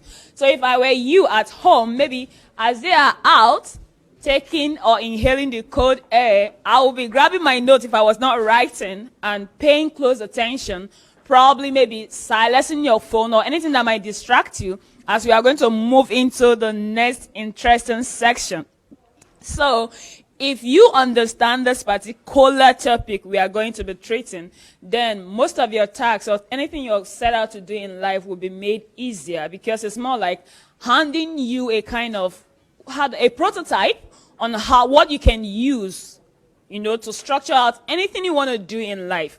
So if you want to win in life, or you want to do anything on a big scale, then this is the topic you want to stick with. I've not really heard anywhere it's been analyzed and taught the way Pastor have it. So you are having a treasure on the platter of gold right at the domain and comfort of your home. So if I were you, I would take advantage of it. You've been around, you've seen all the process Pastor have been talking about, and right now he's about to dissect into systems, the whole structure and the processes. So everything he's teaching us today still have a biblical principle and backing, but it's not just coming now from the religious perspective or just quoting what the Bible says. Before you go to war, you have to sit down and calculate and everything. But he's been able to bring up all these things, and he's going to be analyzing everything to us, how to apply it into our day-to-day life and day-to-day activities. So it's going to be an awesome time and an awesome ride. Like I told us, even on our actions and everything, HMT is always a wonderful opportunity to have everything you need to win big time in life. So I will encourage you to be very attentive, reduce your distractions, and concentrate so you can benefit. Because I believe what Pastor has done, streaming this, I don't know, is generosity taken to another level. So I wouldn't want you to miss out on the privilege and the opportunity you've been given. So get your notes. If you need to invite someone, please share the link and invite as many people as you can. Please don't be, nonchalant about this topic, or be stingy about inviting your friends. If you need to tag someone, please tag someone. If you have the opportunity to listen to it, you can reduce your distractions. That would be the wonderful thing to do. So it's going to be an awesome ride. I believe you're going to stay with us, and if you need to even call someone, please call someone. Because for me, when it comes to HMT, this topic is actually the topic you want to look at. And maybe you can take down the point, because Pastor is going to be explaining each of those points when he comes in. That's the standard algorithms, defining the task. So it's more like when you have anything you want to do, basically what Pastor is outlining at those points is where you have to start from. The things you need to do, the first steps, the second steps, the third steps. So when you have this understanding, tax doesn't become, how do I put it? It's not just some kind of complex things anymore. That's actually, what will I say, that's a blessing I have had working with him, basically. So for me, there is nothing I'm set out to do that I don't believe can be done, because basically he has taught me this successfully. So I know it's going to take a lot of hard work. It's going to take me paying the price, but I already have the how it's going to work. I already have how I'm going to put each of those structures into place, connecting it through the process, getting the system at work, and achieving the big thing I want to achieve. So the first step Pastor is saying is defining the task. What does that have to do? Pastor is still going to teach. Basically, when he comes, he's going to explain all those points and everything. What exactly is that thing you want to do? So you define the task of what you want to do. What I want to do? Why do I want to do this thing? Why is this thing important? When you're defining the task, you have to know everything about what you want to do before you even set out to doing it. So, my dear, I would say you should take down those points. If you can write, you write, because, well, these slides are not going to be given out. So if you can snap your screens, you can snap it. It's going to be a wonderful. Maybe I should just read it out so you could write it in case you're not saying it properly. Well, the first one is define the task. The second one is define the time limit. The third one is define the available resources. The fourth one is divide the task by time. I think I'm a bit fast. Let me slow down. I'm sorry. On a normal day, I'm a fast talker. So the first thing is define the task. Second one, define the time limit. Third, define the available resources. Fourth, fourth is divide the task by time. All right, divide the task by time. Fifth, define the location. Sixth, build a team. 7, assign team members for each territory. Now, coming to building a team, this is actually the privilege, or will I say, the benefits or the edge those who are here have over you. Like yesterday and everything in these sections that were not streamed, they've been taught how to build a team. All right, so they've been given the different principles, how to build a team, how to know those who are potential team members, how to get your team together. A lot of people have a problem with building teams and all that. Building a team from the scratch, from no one. So they have been taught that, how to build a team. Unfortunately, we didn't stream that. So that is 7. That's 6. Then 7, assign team members for each territory. 8, make a schedule for every day. 9, backup system. 10, monitoring system. 11, encouragement system. And the 12 is methods to reach 1,000 followers. Now, so these are all the points. I believe you got it, everything. So I'm going to start again so you get all the points. Define the task. 1. Define the time limits. 2. Define the available resources. 3. Divide the task by time. 4. Define the location. 5. Build a team. 7. Assign team members for each territory. 8. Make a schedule for every day. 9. Backup system. 10. Monitor system. 11. Encouragement system. 12. Methods to reach 1,000. I'm going to pick a particular point among all those points. That is the backup system. Now, if you have been following Pastor's broadcast and everything, I believe you should have heard of Pastor talking about that when he has a plan before he launches out anything he's doing, that he will have at least 3 backup plans in case the first one does not work. Now, you're going to be hearing where all that comes from. Pastor does not just have one plan that, okay, I'm going to set out to do this. No. If he's saying, I will do this, or I'm going to achieve this in 2 years, then you have to know that Pastor Sunday has nothing less than 3 to 10 backup plans on what he has planned. So if he fails, let's say, for instance, if his goal was to reach 1 billion, and if he's failing, then probably he's going to reach, let's say, hello guys, we are live. We are live. We are live. They need to hear me. Thank you. So now, for Pastor to, before he will step out to say he's going to do anything, basically, so he has at least 3 to 10 backup plans. That is why when people are doubting him when he's saying he's going to Nigeria and what he's going to do, it's funny because I know who I've been working with for close to 2 years now. If he says, I'm doing this thing and I'm getting this so time, he should have set out a system, not just one system, but 3 to 10 different backup plans. So if the first one fails, the second one will not fail. If the first, second, and third fails, fourth, fifth, sixth, and seventh is not going to fail. So those are what the backup plans are all about, and that is what he's going to be teaching in HMT today. So you don't just be monodimensional. If you have something you want to do and you're set out to do something, have backup plans, because you know things can actually not go as you planned. So in case something doesn't go as you planned, what do you fall back to? That is why the backup system is very, very important and necessary. And I have observed this in his life. So before Pastor says, I'm doing this, just know he has 3 to 10 different ways he will come up with that. So if the first one fails, the second one is not going to fail.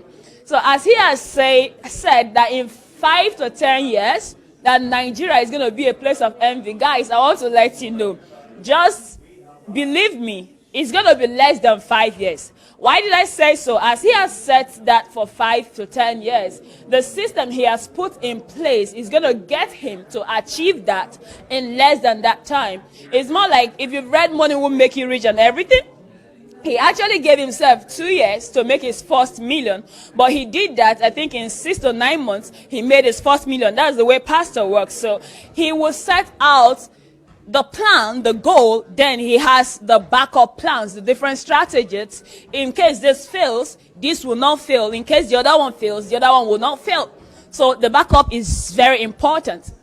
Then, what I will advise you to do now is, as much as you're getting this for free, I want you to understand that this is a treasure that I don't know if we were to pay for this, how much it will cost, basically.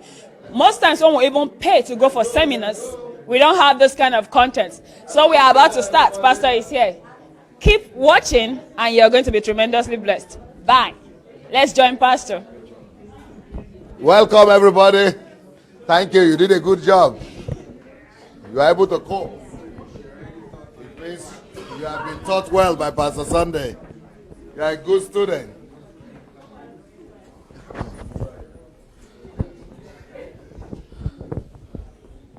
That is your own victory speech. After Donald Trump.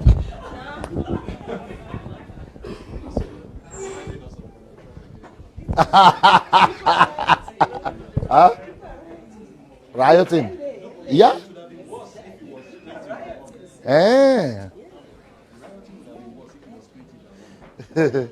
Who is excited about this topic? Tell me about it.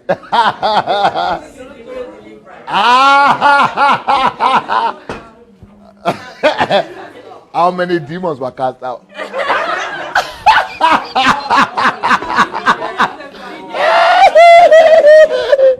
They are running away.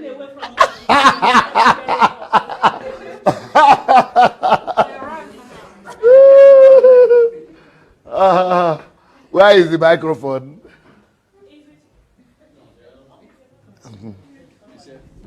Yeah, microphone. No, not you. Okay, I want to hear a few people before we move on. Kevin, come here. Why are you excited? And who else is excited about this topic? Huh? Yeah, excited. Okay. Yeah? Yeah? What makes you excited? What makes me excited is because it's like, as we're going through each slides, I'm just kind of relating. Louder. I'm relating it to just different systems that exist like currently, and I can see like the parallel correlation to why things work in a specific way, and generally it's giving me an understanding on systems and stuff. So, you know, wow, it's really powerful. Have you been going to church all your life? Basically, yeah. Do you wish you've been taught this? Yeah, I wish I was taught this from a young child. Well, yeah, because I guess it's like understanding this stuff has allowed me to clear the illusions that I've built up in my mind through some of the Prayer. Yeah,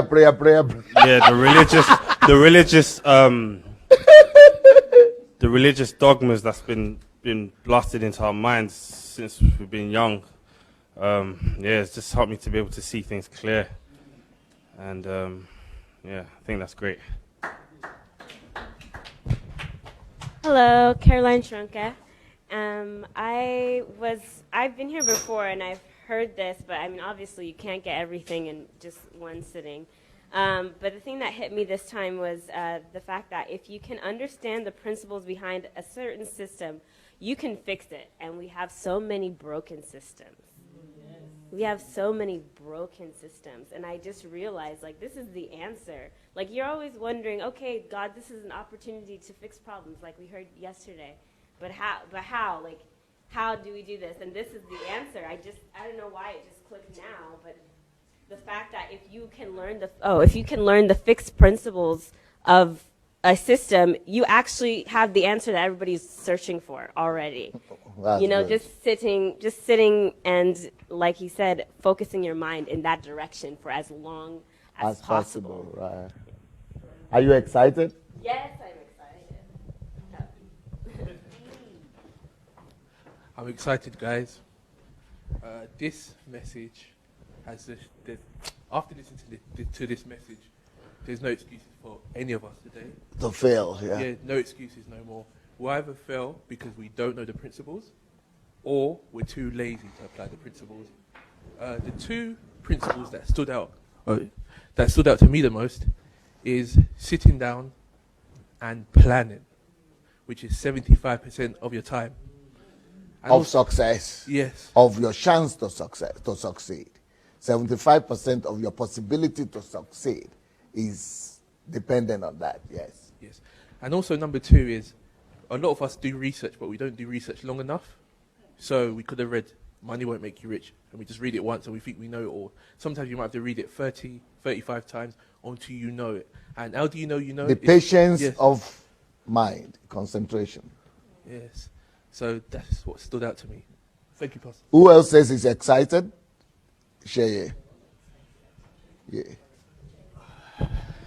Well, I'm actually very, very excited, and I'll tell you why.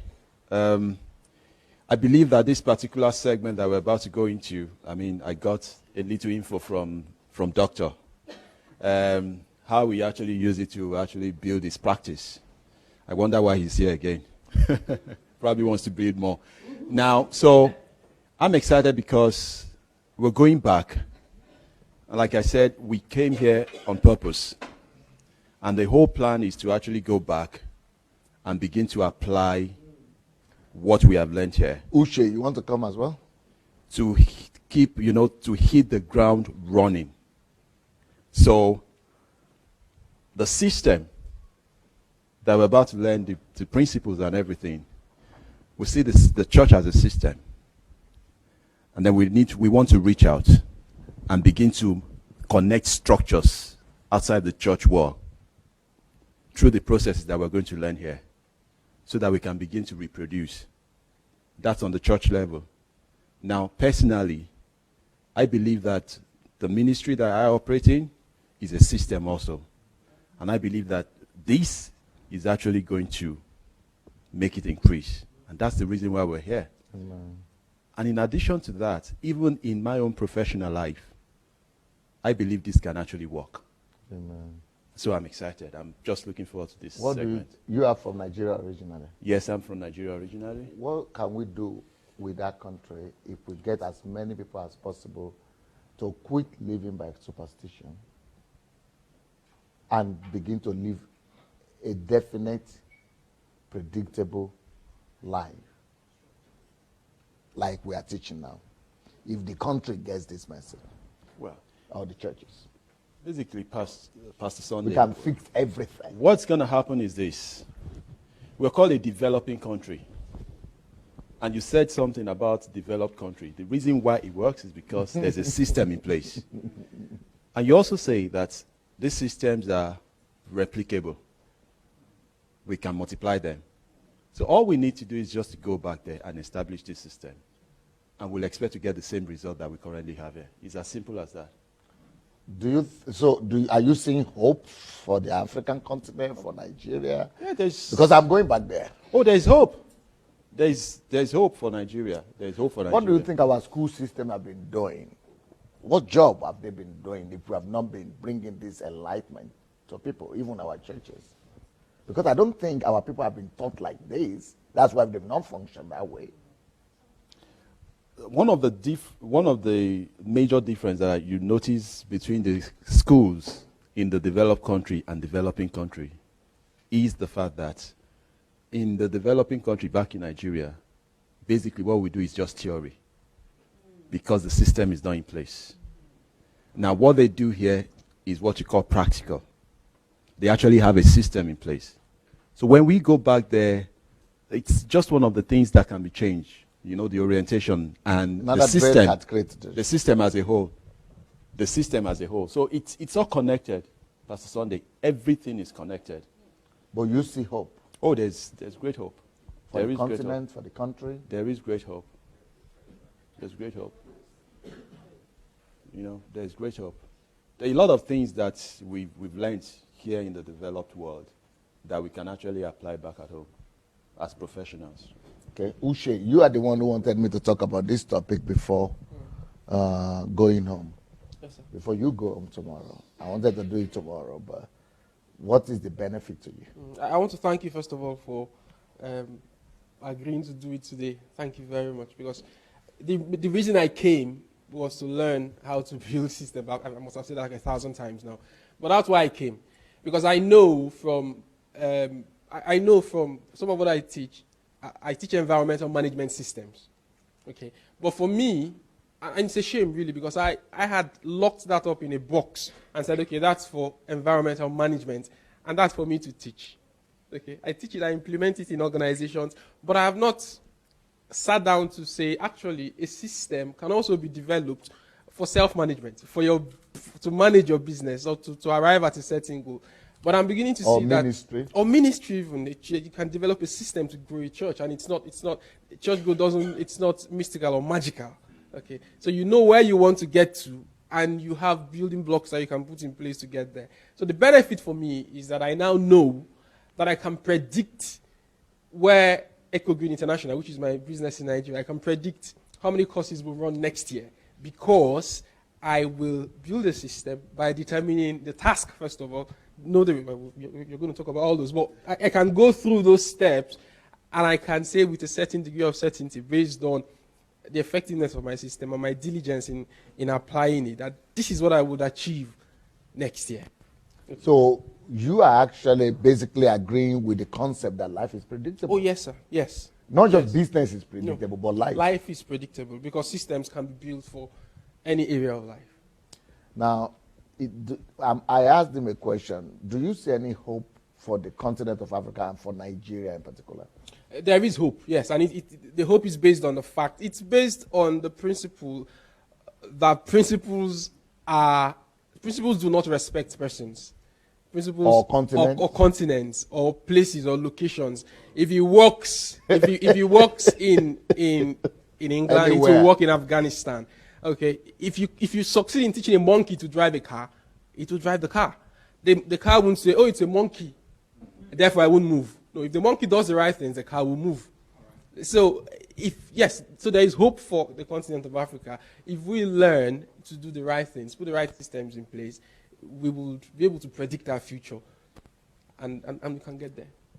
Then I also asked the second question: what then is if there is hope for Africa, do you sometimes feel that our educational system has disappointed the country, and our churches also might have let down the country? I think our educational system, it's not just a personal view. Even people who lecture in Nigerian universities would agree that they're not doing what they should be doing, because the emphasis has been on, like he said, giving people knowledge. First of all, most of the knowledge is irrelevant because it's outdated. And also, the purpose of education is more or less to give a certificate. So people go to universities to earn a certificate, not necessarily to know how to live. and not necessarily to. So people go to a university, get a degree, so that when they graduate, they will be employable. That's the whole point. Okay, but if our educational systems are able to teach people that you can, if you want to get an employment when you finish, that's fine. You can also build a system for yourself to make you the best candidate to get this particular kind of job at a certain time. But at the same time, you can also build a system to help you become whatever you want to become by the time you leave the university. And what about what we spoke about yesterday, national, thinking global, and making your work and your success be on top of the mountains and not just a local success or local thing. Build systems that will really make it international, global. Yeah, so... But what about the churches? Do you think things could have been different if at least this knowledge were to be given or to be known in the churches? Yes, things would have been different because of the influence that churches wield in Nigeria. So if you go to, I happen to go to Nigeria fairly regularly, and in the south of Nigeria, Lagos, Port Harcourt, on a Sunday morning the roads are empty because everybody's in church. Okay, so if you imagine that if everybody who goes to church is taught that you can influence what happens on a Sunday morning in society, and they are told how to do it. Well, I think that's another challenge, because there are places where people teach, the church is the light of the world. You're a believer. God has put you in this world to influence your society. Some people know that, but they don't know how to actually be that change. But this is the how. This is the how, building the system. So it's one thing to know that by a system you can achieve anything, but it's another thing to know that you can, or know how to build it. I knew before today that with a system I can achieve anything, but I didn't know how to build a system, and that's why I wanted to be taught on how. Do you think you want to challenge churches to begin to teach things like this? Yes, I would challenge churches, first of all. Okay, if you're a pastor by any chance listening, first of all, the first thing you want to know is, you want to do is be open and be teachable. Okay, be open and be teachable, because if you've got to the point where you think that you know it all and that you can't learn anymore, then you're really helpless. Okay, so you've got to be open and consider the possibility that there is knowledge out there that can help you that you do not have. Okay, once you consider that possibility and open your heart, then you can access the knowledge. And when you access knowledge, give it to your people. Last question to you and to Shay also. What I'm teaching now, is it just theory, or you could say you have seen it since you came here? And that's why we came here. That's why we came, because it's not theory. So anybody can say these things, but we've seen it. We've seen systems work. I mean, we've seen how that. We saw. So on Monday we went to one rehabilitation home, and yesterday someone came to talk to us from a rehabilitation home, but it was an entirely different rehabilitation home. But it could have been the same, because everything we saw was what the person talked about.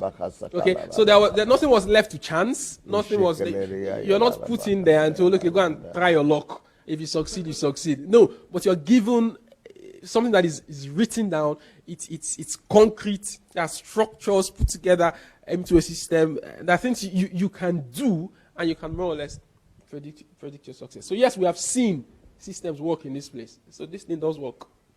So even though we believe in the supernatural in this church, have you also seen some supernatural things happening? Because some people will say, "Oh, we deny miracles or supernaturals." Well, I think that would be the height of ignorance. Anybody who says that. I've been accused of that. No, they just don't know, sir. Have mercy on them. Because, I mean, so on Sunday morning, okay, we were in church on Sunday morning, and you see, I think it's tragic that if you go to some church services, the testimonies you hear are, the man of God said, if you sow a seed today, this week you get a miracle phone call, and I queued into that miracle. I sowed a seed into the man of God's life, and I got a phone. This is a serious matter, and I got a phone call on Monday morning. Okay, those are all the and these are not testimonies of lives changed. Okay, but what I saw on Sunday morning, I did a brief live recording, and I wrote my note was on it was church like I've never seen. I'm a church boy. I was born in church. Okay, I've been in church all my life. What I wrote on it was church like I've never seen before, because every testimony was that of a real life changed, not something that happened last week because I did something sporadic. No, but a product of a system. Okay, that was first of all put in place, I believe, by inspiration from the Holy Spirit. Okay, so you see people coming and say, I've been a drug addict for 18 years, and I did the same thing that everybody has done in this system, and I got delivered. Okay, and the same person, you can almost predict, okay, you can almost predict that in 18 months, that person is going to start a rehabilitation center, because the system is there, and it's worked before. So there's no reason why it won't work for this other person. Can you answer the same questions? Just a very quick one. Just thinking about the church. Now, we use it's always been that we pray for church growth. We pray that God will bring people into the church. We pray and we fast. Well, if we see the growth, they come in trickles. But it just occurred to me that the same system that you put in place is what they have in Acts chapter 2. The Bible talks about the church that they continue in the apostles' doctrine, fellowshipping, breaking of bread. Now, we don't have the details of what that means, but I see it in form of a system. There was a system in place, and there was an increase. The system works here in the church. We've seen it. And like he says, it can work anywhere. Because if it works here, it can work anywhere. Praise the Lord. Thank you. Take it. All right. Now you are ready to restart. You have to put off the light.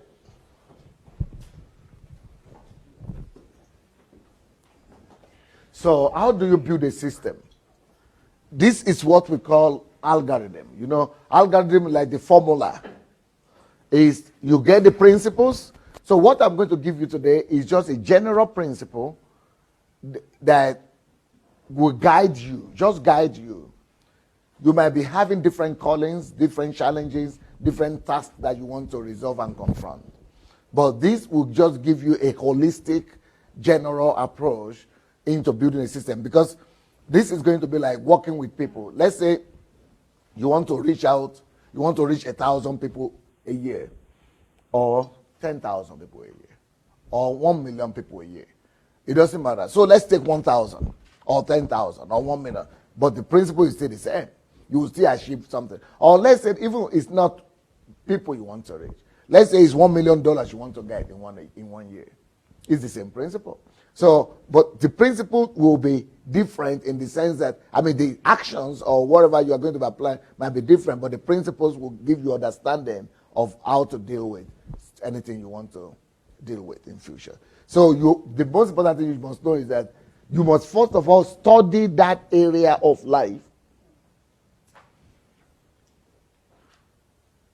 discover the laws that are responsible for the functioning of that particular sphere that you want to engage in, and then you have to be, from those principles and from those laws that you discover, you have to put together a formula, what we call algorithm. All right? So the first thing you need to do is this: decide what is your goal. What is the target you are putting before yourself? What is the goal you want to achieve? It could be even that you want to become the president of your country, or that you want to become a governor, an elected official. Just anything. Just define your goal. Any task or any system must start, first of all, by knowing what you want, by determining or deciding on what you want to do. What goal do you want to attain? What target do you put before yourself? So decide on your target. So it could be church growth. Or those hours you are spending to do. Or the spiritual warfare you are doing. You know what you are supposed to have been doing.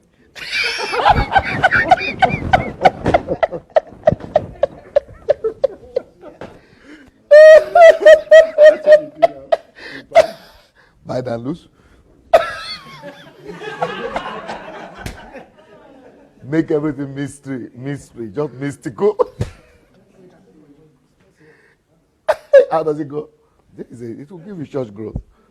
I'm going to talk about that. So it could be that you want to grow your church by 1,000 in a year, or by 10,000, or by 1 million. So let's just say you want to reach a certain amount of people. So whatever, you put your own goal, it's your own call. So the first thing in a system, it doesn't matter if it is computer you want to build or you want to become an elected official. Just define your goal. Okay? Define your goal. Number 2,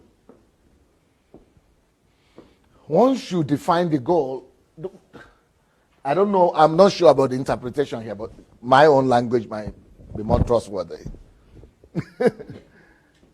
Next point is you want to set for yourself a time limit. A time limit. Within what period of time do you want to attain that particular goal? Do you want to attain it within a year, or in 2 years, or in 5 years, 10 years, 3 years? What is the time span that you are looking at achieving that goal or attaining that result?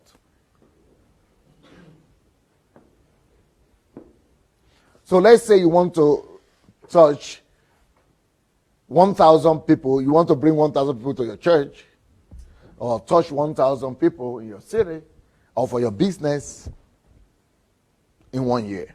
So we have the goal 1,000, and the time limit is 1 year. Next point.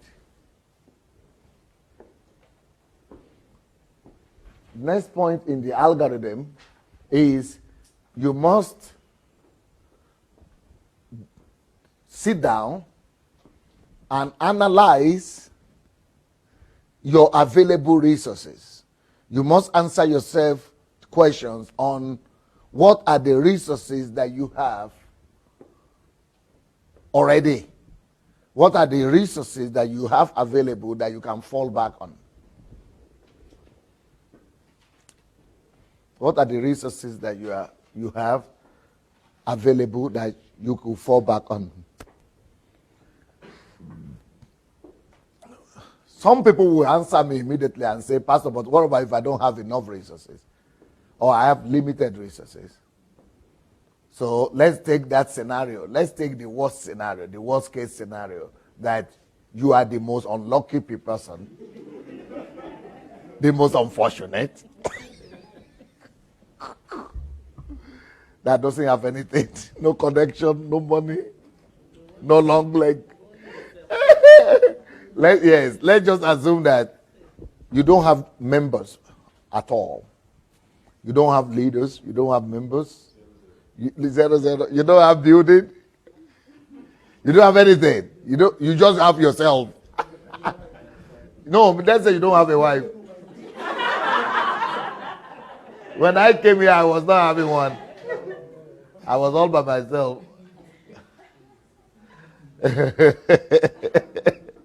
So let's say that, but I want to let you know that any other resource that you have apart from yourself is a bonus. That's the way you should look at it.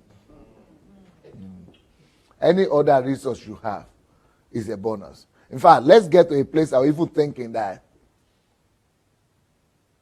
you don't even have God. Yes. Let's even remove God from the equation itself. Let's assume that you are an unbeliever. You don't even have God. Because it's a shame that we who have God, we are not even using it to get any result. And we don't even know, there's no even proof that we have God. But the ones who don't have God are having results. So that thing you are telling me, Ushe, that so some people in church believe that even though we can do everything, work hard and do all that, but if God doesn't bless it, that you can. So you want to tell me that it's because of the anointing or the anointing oil that Bill Gates had. That is, or because of the prayer warriors that are praying for him. That is why he became the richest guy in town. Maybe Warren Buffett. We got the bishop of the lay hands on him. Even Trump. Yeah. Maybe it's because of the pageant he was organizing. Or maybe because he was so holy. How holy life he was living.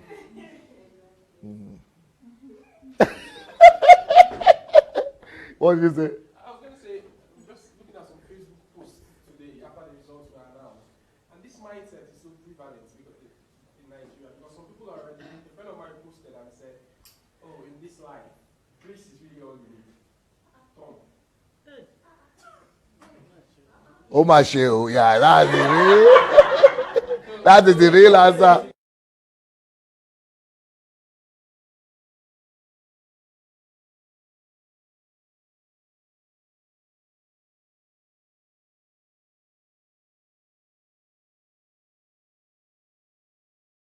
On Facebook too, they did say that Billy Graham, before this went really became so evident, they said that Billy Graham predicted, or will I say predicted, declared that he will be the president. So on Facebook, a lot of Christians are saying, didn't we say so? God had already ordained it. So whether he worked hard or not, he would have been the president.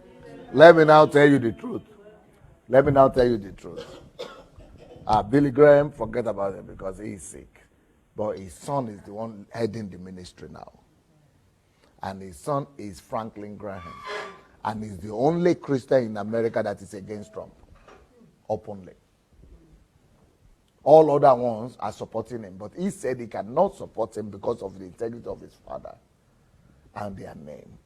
Because with the lifestyle that Trump has lived and with all the things he said and everything, that is not coming, it's unbecoming for them now to say this is our candidate. That is the whole thing they have fought against and all their lives. So somebody will get explanation. That's why they came up with that explanation. But people want to talk about their own spiritual, whatever, understanding, and want to find any argument to support their position. And their position is that God has said it, so it's not because he walked, it's not because he tried, it's not because of anything. Yes, there is the possibility for the will of God. But even if God has said it and he didn't follow the laws, he didn't work hard, he had professionals that are working according to these principles, who are working throughout every state, everything that puts structures and systems in place, who are working full time. Millions, billions were spent to make sure that the laws are observed before we could get the result. So even though God, yes, it could have been the will of God, but still, he still needed to follow the law and the rules and observe the law. Yes. So okay, what point did we stop it? Sit and analyze available resources. Yeah, sit down and analyze your available resources. And your available resources could be anything. If you have resources that are available, money, publicity, advertisement, a corporation or a company or anything, it's your luck. You are good. Thank God for you. But what about if you don't have any of those? So let's assume that you don't have anything, or just you yourself. And let's even assume that the God that you have, you don't know how to use it. Most of us don't know how to use God as a resource. So we're just praying and asking God to come and do what we need to do, and God doesn't honor that kind of thing. So let's remove God out of the equation right now. Because God is bonus. God is additional. What I'm trying to say, why I'm saying we should remove God from the equation is because God has already made everything to function on earth. Either you believe in him or you don't believe in him. God has already created and made every provision on it. If he didn't make every provision, it would not be God. It would be a wicked God. It would not be love. He has provided everything for success in anything you want. Either you even deny him or not. So even people who deny God, God's sun still comes for them. God's oxygen still comes for them. God's rain still comes on. God still makes it, because that's his nature. He has provided everything for the earth. It's his own integrity to function by the laws and principles that he has put in place. So the reason why I say we should remove God from it now is because I don't want you to be relaxed thinking that, oh, God will just do it. God's grace will just do a favor. God, it's all laziness. It's all desire not to work hard as every other person. It's all desire to say, oh, God's grace will just do it. Oh, I will do a little bit and God will do that. That's why you are not being the best everywhere. That's why you are being beaten. That's why other people who are working and working hard 100% are ahead of you. That's why you cannot overcome them or overtake them. Before you can even hope to overtake any other person in the world, you must have worked at least at par with them, or this, as much as they have worked. Then you could rely on God's grace. But better still, work more than other people have worked, do your best, then God's grace will come upon you. So you don't even need to be asking for God's grace to come or of God's miracle to come. You do your best. God's grace and miracle is automatic. You don't even need to bother him. Leave him alone. He will come and bless the fruits of your work. But if you don't have fruit, what will he bless? So let you produce fruit of your work first. You will not need to beg him to come and become to bless. He will just do it automatically. He said before you ask.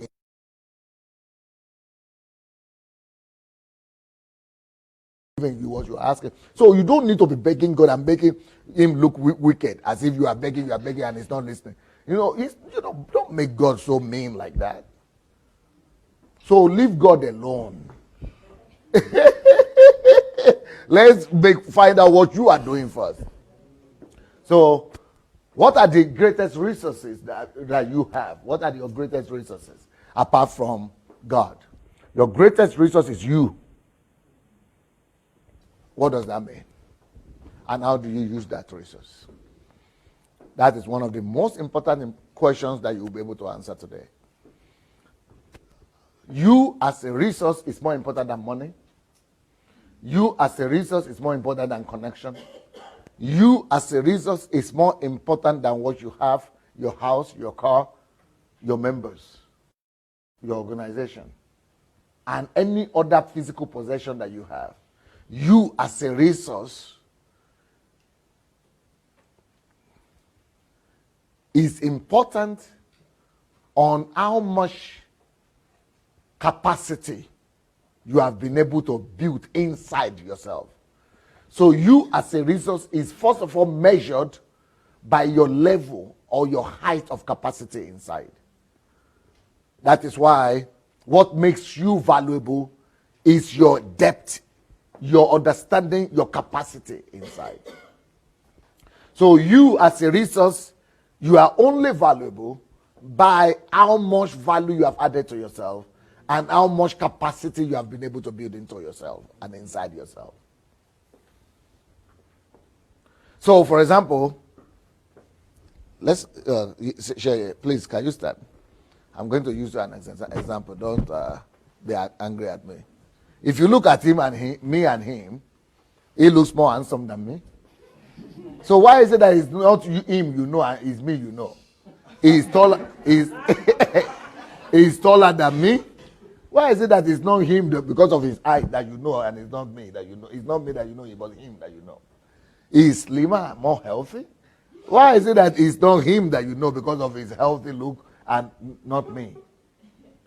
Whoever you are, let's look at her. Let's look at her. She's more beautiful than me. Even I am dark skinned, Shona Maze, no, like chocolate. Yeah, brown like chocolate, but she's white. I have this showell mouth, white like a sheep. I want is just modest.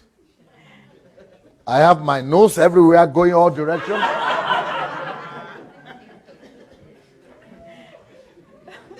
I won't lose it. Anything you want, she's better than me. But so why is it that it's not to her you are coming to study? So whatever you look or however you look doesn't matter. It's immaterial. It's what depth and what capacity you've been able to build inside yourself. Never you think it is what you have outside that makes you.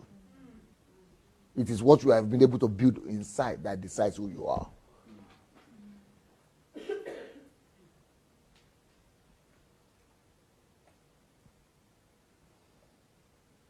If you are wise, try to convert as much time as possible into value inside yourself.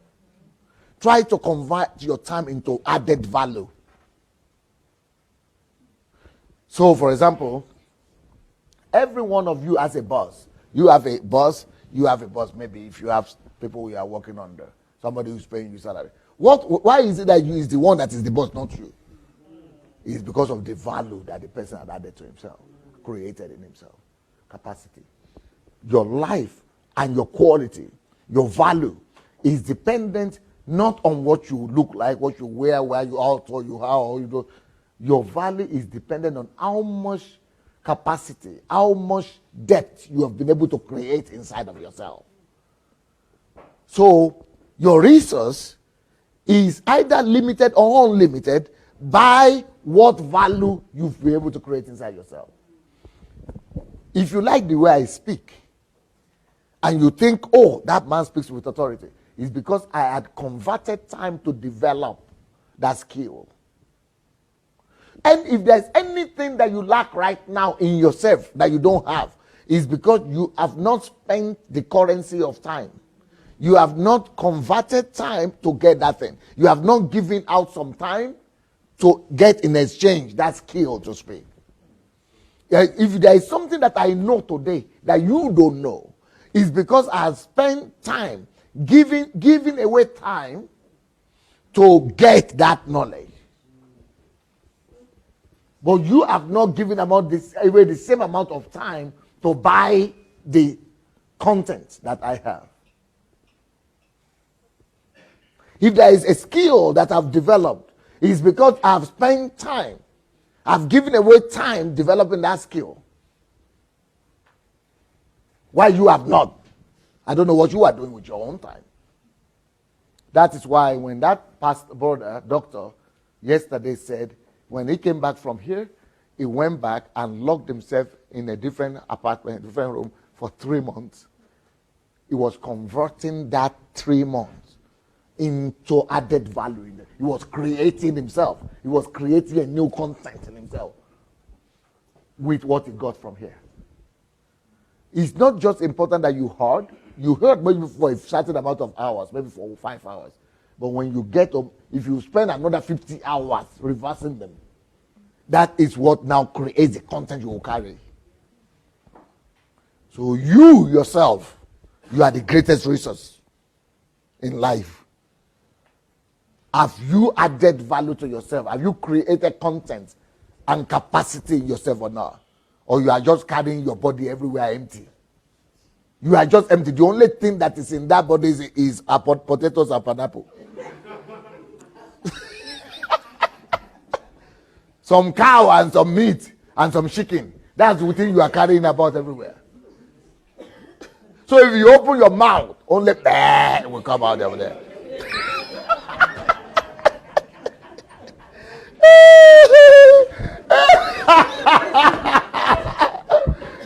Or maybe in some cases, kukuru.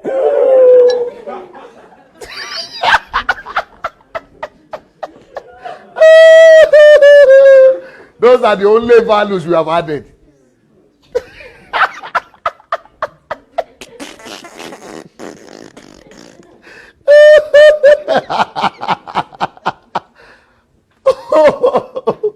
Because it is what you put inside that will come out. So nothing of substance. So if you really want to become a person of value,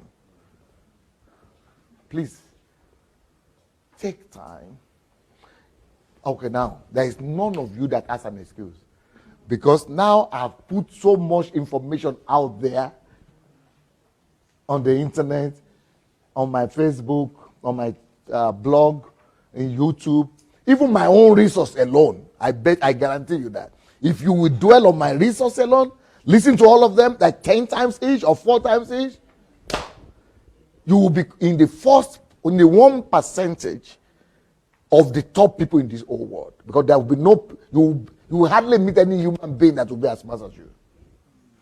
Then if you now spend time to convert them to actions, you will be controlling your world. So that's why you yourself, you are the greatest resource. What you do with that yourself. So that's the greatest resource you have, you. Second resource that you have is the resource of time. Is the resource of time. Like I just said, everything you have today is because you had exchanged it for the currency of time. You had given some time away to get what you have now. That's why you go to work and they pay you salary. You give 8 hours away and you get some, whatever you have now, the amount of money you get. You buy everything you have with the currency of time. But if there is something that you still lack, that you don't have now, it's because you have not given away enough time. You have not paid the currency of time to get it. So the thing, anything you want to achieve in future here, let's say you want to build a system of 1,000 people, as we are talking about. If you want to get 1,000 people, you must know that even those 1,000 people or 1 million people or 10,000 people, they must come from time. Everything is a product of time. Everything comes out of time. This iPad is a product of time. It's coming out of time. This is coming out of time. You are coming out of time. That's why you needed to be there for 9 months. Everything is a product of time. Time is the resource and raw material from which everything comes out. So the 1,000 people you want to create, or 10,000, 1 million, has to come from within that time of one year that we said. So we want to convert that 1 year into 1,000 people. So how do you do that? So you must realize that time, apart from you, is the greatest resource. And you don't need any other thing. Everything comes from time. And if you want, the ocean came out of time. He said the first day, and there was a firmament, and this second day or this, and it was the first day, and it was the second day, and it was the third day. Everything is coming out of time. So when we say 1 year is the time we are determining for 1,000 people, it means that 1 year must be converted and exchanged for the 1,000 people we need. So the mechanism of doing it now is what we want to explain to you.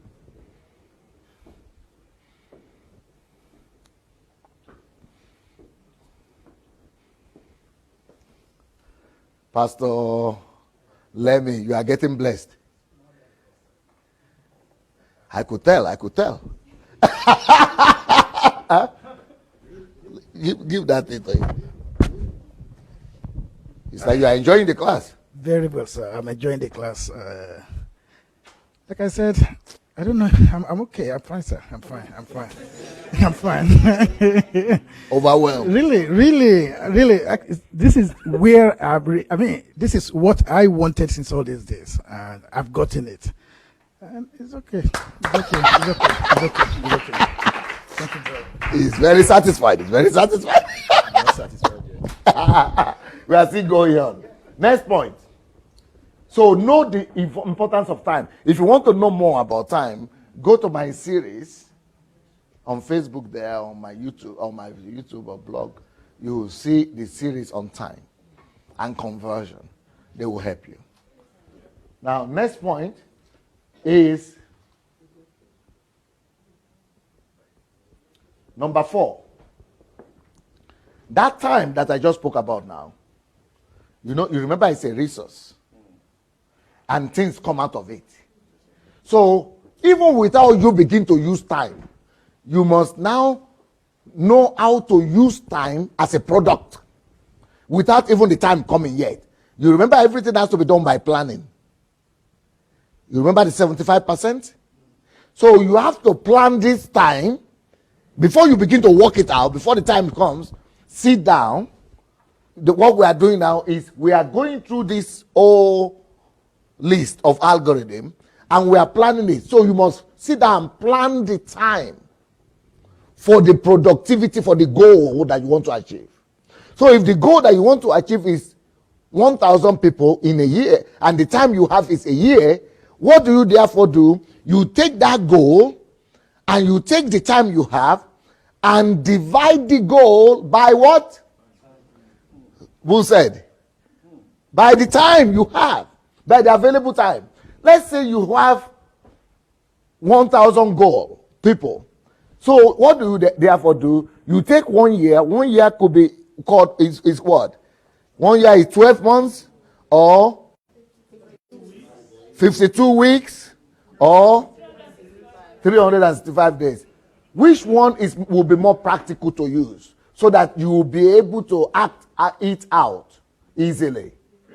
Is it day or month or week? What is more measurable for you? Days, definitely. Because if you want to put a target for a week, how do you mention it? You have take it by week. It's better day, because day you wake up every day. It's easier for you to undo a day than to be able to embrace a whole week. Day by day. So what you do in this case is 365 days.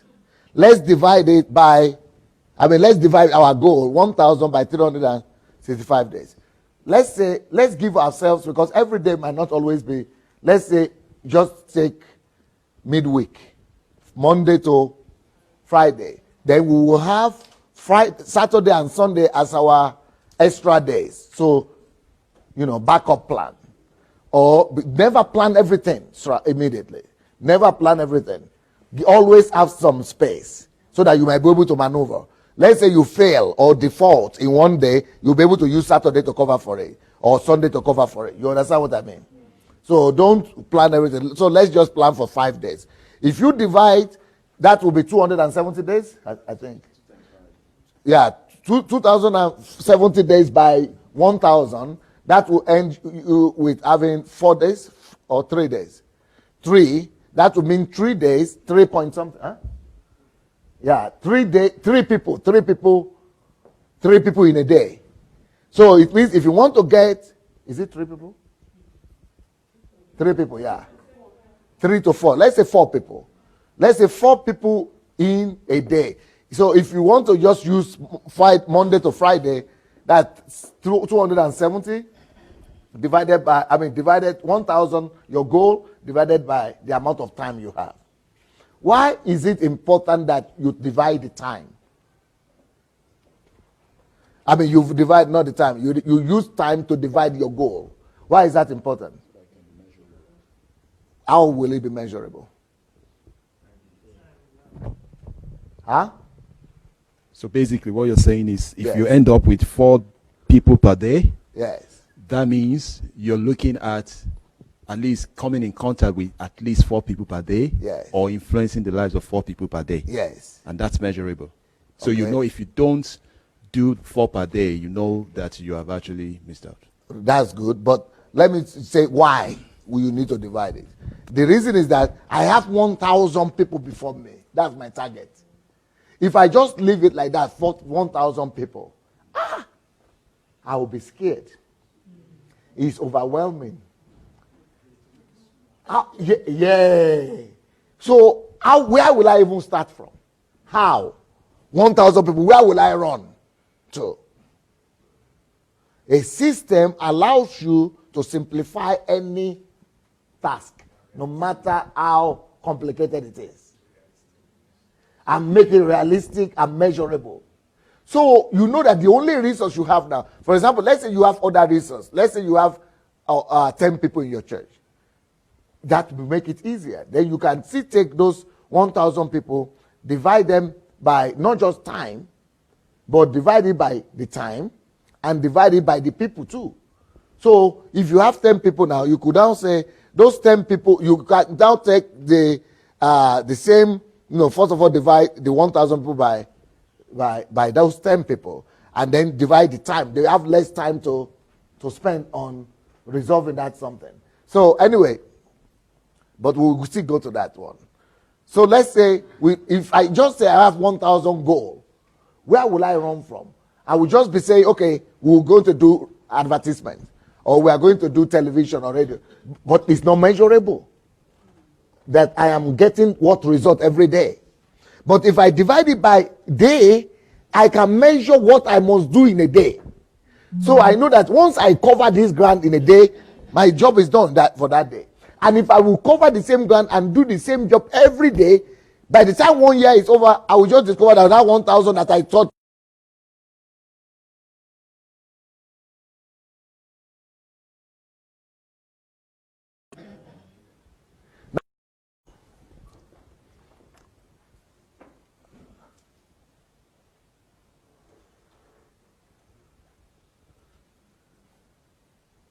Let's say you have the task simplified, and you know that you need to spend 1 day. I mean, you are still working. Let's say you are still working, 8 hours work, and then some hours for your family. So you now have to think, how many hours do I want to give to that in a day? Let's say 2 hours in a day to that task, or 6 hours a day, or 4 hours a day. You decide, right? Whatever you can afford. But that makes it even smaller. How can I, in 2 hours, get such an amount of people, so to say? That is why you must continue to build systems. What do system building make? It makes things simplify.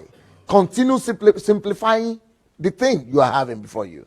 So you have, I must reach out to 4 people a day. And not just reach out, I must work with them in such a way that they will remain with me or come to me or something like that. So what do I need to do? I must then find out where are these four people in a day? Or where are these 1,000 people? Because if you don't answer that question, you'll just be walking around Dublin and be saying you are looking for, it will be too hectic. It's not concrete enough. It's not simplified enough. So you have to answer the question of location. There are 3 important questions that are everywhere.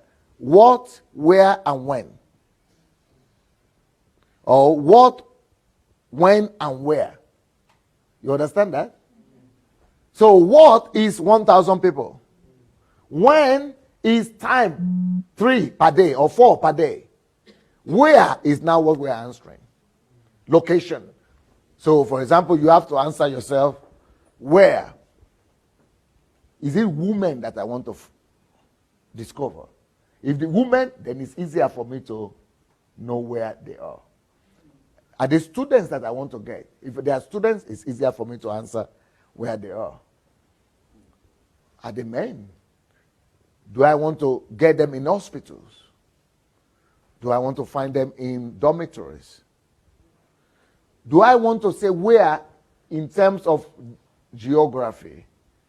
Okay, I live in Dublin, but this is the street or the area, the region where I want to get these people from. Or I live in London. This is the area, northwest or northeast. Or these are the streets I want to. So you make it more concrete, and you know that, okay, in this street, there are many houses there. Location. Or maybe I want to get them on Skype. I want to get them on Facebook, or I want to get them on maybe by email or by, you understand, location. Simplify it, make sure that you make it concrete. Where are these people? Or I want to get them through newspapers, advertisement, or through, television, or through something. You want to reach out to greater numbers so that at least you have that something that you are talking about. So you know what we are talking about, define the location now, right? Location could be either geographical, or location could be spheres of influence or spheres of calling.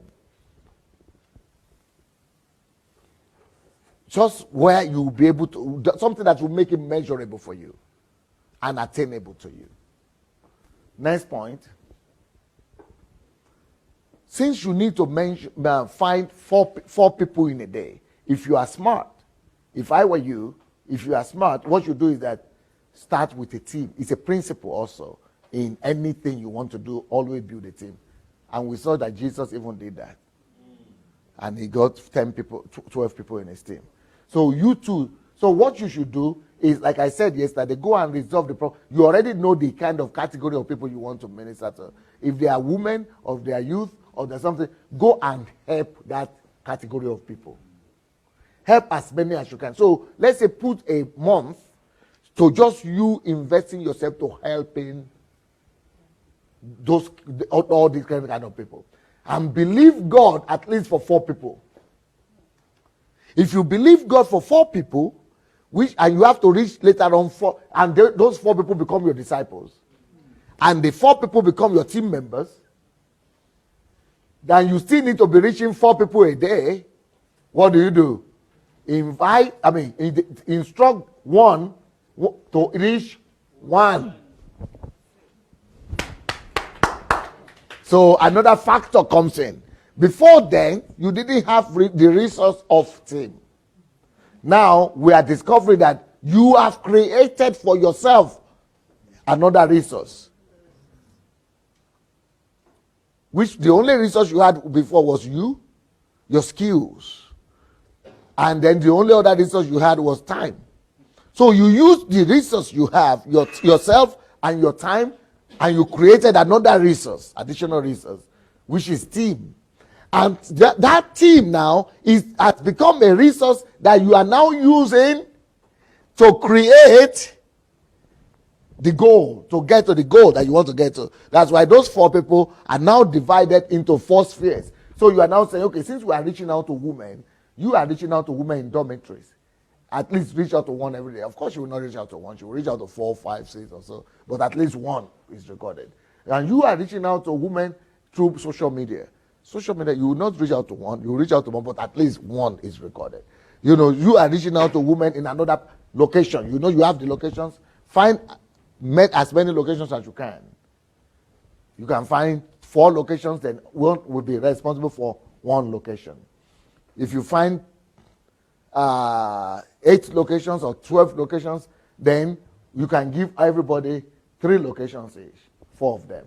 So they have backup plans. They have 1 location, they get one location, they get another 1 location. So that way they have backup. So instead of getting 1, they're actually reaching 3 or 4. But at least they are recording that 1 at least will stay. That's not what we're saying. So those locations, they're getting 1 in every location, making 3 actually. I don't know if you are following me. Are you following me? Yes. Okay. Now, next one. Apart from building a team is very important. Don't trivialize that. In anything you do, even if you are going to be a Steve Jobs, he still has a whole company, not just a team, a whole company. And everybody needs a team. Next thing you need to do is what I already told you. Assign something to the team members. Assign a territory to the team members. You remember I told you just now? Yeah? Okay. But before you could assign the territory to them and the target to them and the task to them, make sure you have taught them at least. You know, give them the burden. Explain to them, teach them, and find time to them. Spend time with them. But who knows that, how many of you know that the same thing happens if it is, let's say this is not 1,000 we want to get. Let's say it's 10,000 people we are getting. You know the same principle works. You just take 10,000, divide it by that same 270 1 year. So instead of 4 people, you get 40 people. Now, so how do you just follow the system? So 40 people is huge. How can you reach 40 people in a day? No problem. Just follow the system. You remember you need to have locations. So since you are having, let's say you have 10 locations, divide that 40 by 10, making you, so you need to have only how many people, to reach how many people in a day? 4. You just need to reach 4 people in 10 locations. But how can you alone reach 4 people in 10 locations? It's difficult.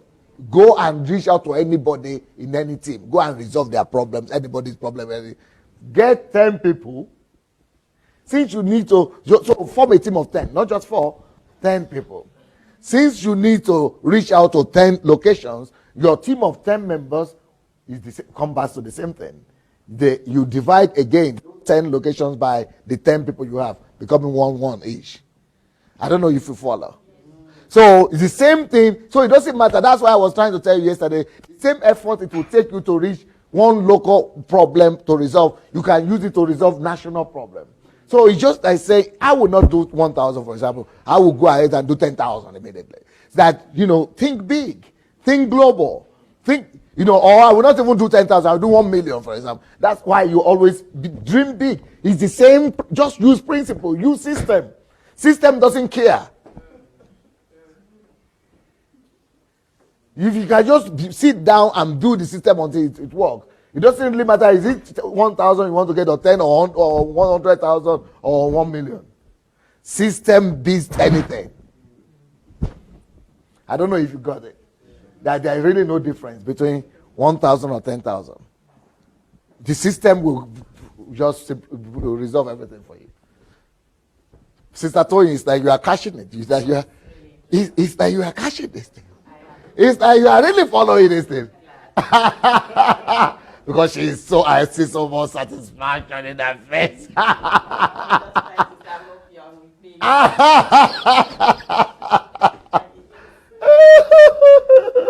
Okay, next one. To learn to. So you can build system for anything you want to do in life. But you must go and take the video of this or audio, listen to it as many times as possible. Next thing you do. So we are already here. Assign the thing to members. Make a schedule, but help your people out. Something you should know, the fact that you have distributed the spots to them, or the location to them, one person, one by each, or with backup plans, the fact that you have done that doesn't mean that it will work. What is it that doesn't make other people, things to work? Listen closely. People don't do what they promise you that they're going to do. And people, you are like that too. Yeah? Not just people, you too are like that. People don't do what they promise to do. People don't even do what you tell them to do. You know what people do? What they know that you are going to control. No. People only do what you control. People only do what you monitor. When they know that you are going to ask, I don't want to be red. We black don't get red, right? I don't want to get blushed when pastor asks. So people only do what they know you control, you monitor. If they know you are going to monitor, you are going to ask them, have you done this thing today? You say you will do this morning. Even if they didn't do it, they will go and do it. So make sure that you put a system in place to help them have a schedule. So, for example, let's say somebody is supposed to be going to the dormitory. He said, I'm going to get 1 people a day in this dormitory. Somebody will just say, why should I be going there every day when I could just go one time this week and just... But you have to say, no, the schedule is like the system. System is not to neglect any little thing. System doesn't forgive you when you decide to jump the what? Jump the steps. You don't jump steps. When it comes to system, you must follow just blindly. You must just routinely follow the plans. So if you say you are going to be going to the dormitory to meet people every day, you have to do it every day. If we say you have to write out there that between 6 to 7, you have to go do that 6 to 7. So what you do is that you have to plan everything out with people. And you have to say, how do we get to that dormitory? Go and get permission. Why should they get permission? You have to write out all the process in details. How will I get permission there? How will I get there? How will I attract people? What will I tell them? You have to work out everything like that. Only the things you've simplified to people to do, they will do. Only what you inspect, they do. Not what they promise you or what you tell them to do. Are you following me? So help them out with the daily schedule. So they just like a clock. You remember, you see the way clock works? Come, or wristwatch. Boom, that's a system. The schedule. Tum, tum, tum, tum, tum. The way your heart works. The clock, the tum, tum, tum of the clock seconds, it was designed out of the way our heart functions. Yes. It's a duplicable, just like the heart function. That's our clock. Tum, tum. Okay, next point. Backup system. You remember what I just spoke about backup system here?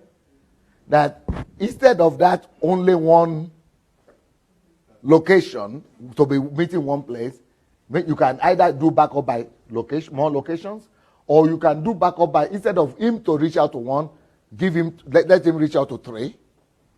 That's another backup. Or you can even have other people, new people that are coming to your team, give them the same assignment to just for backup.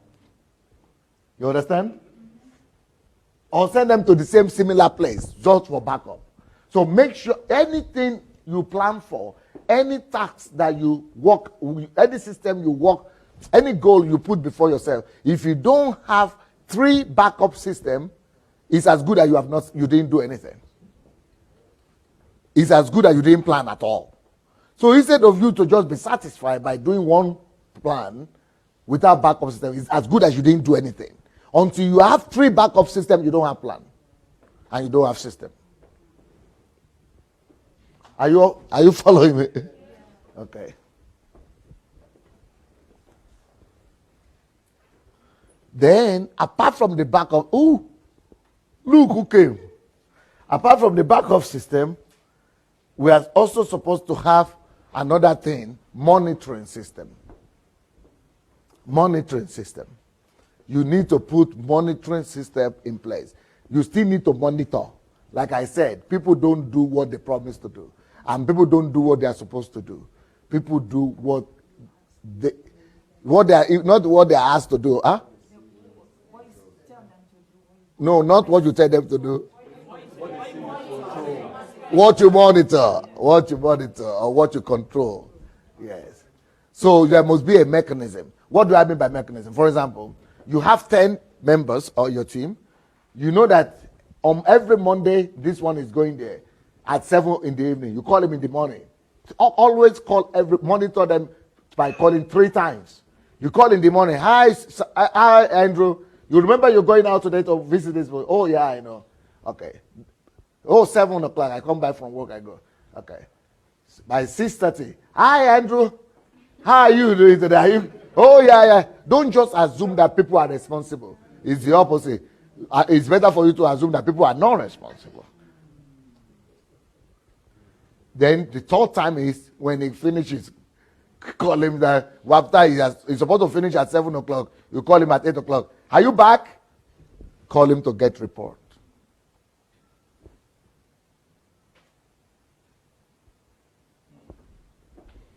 So that is monitoring the system. And he has to write it, he has to write you. And you have to write it in your own note too, that you had control that is being done. So you have peace of mind. Then the next thing you want to do is that you put a, what do you call it? A roadmap. What do you call that? A checkpoint. Put checkpoints so that every month you know that our goal for the month was, if we say 3 per day, the month is 100 or whatever. And so did we achieve our weekly goal, monthly goal, and every month you see that somebody has achieved his goal 3 months consecutively. Give them a system give them some encouragement. What do you call it? System of incentive, reward and incentives. Yes, recognition and reward. But if for 3 months somebody else has defaulted, then instead of reward, it will be what? Penalty.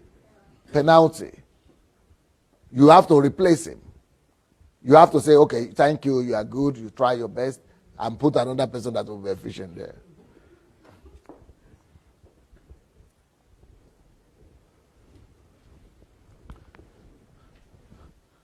Then finally, number 12, you want to have a system whereby you cement.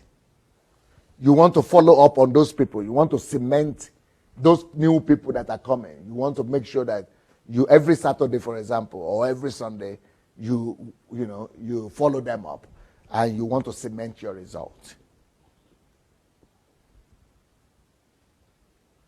So people will not do what you expect, they do what you inspect.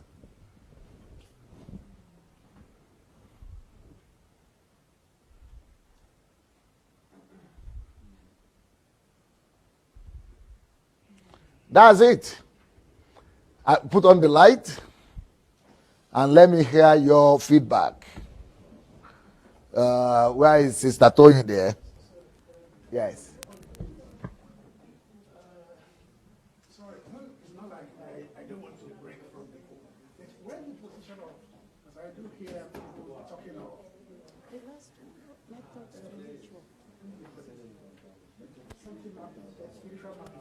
Spiritual mapping?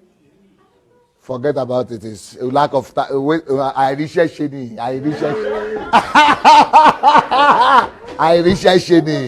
It's lack of knowing what to do.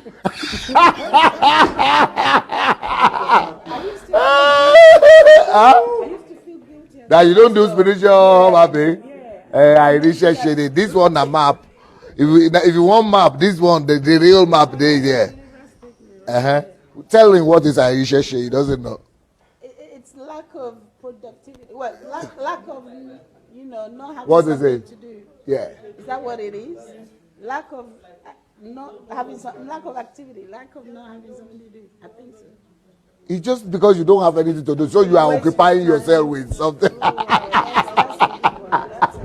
Yeah, spiritual mapping is because there is nothing to do. Let's think of, let's just come up with something.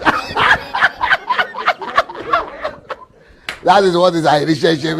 So anybody telling you they are going to spiritual warfare to make church grow? I relationship. Now lack of job. No occupation. Spiritual mapping, all those things. Just laugh. This is the thing they are supposed to be doing, not be spiritual mapping.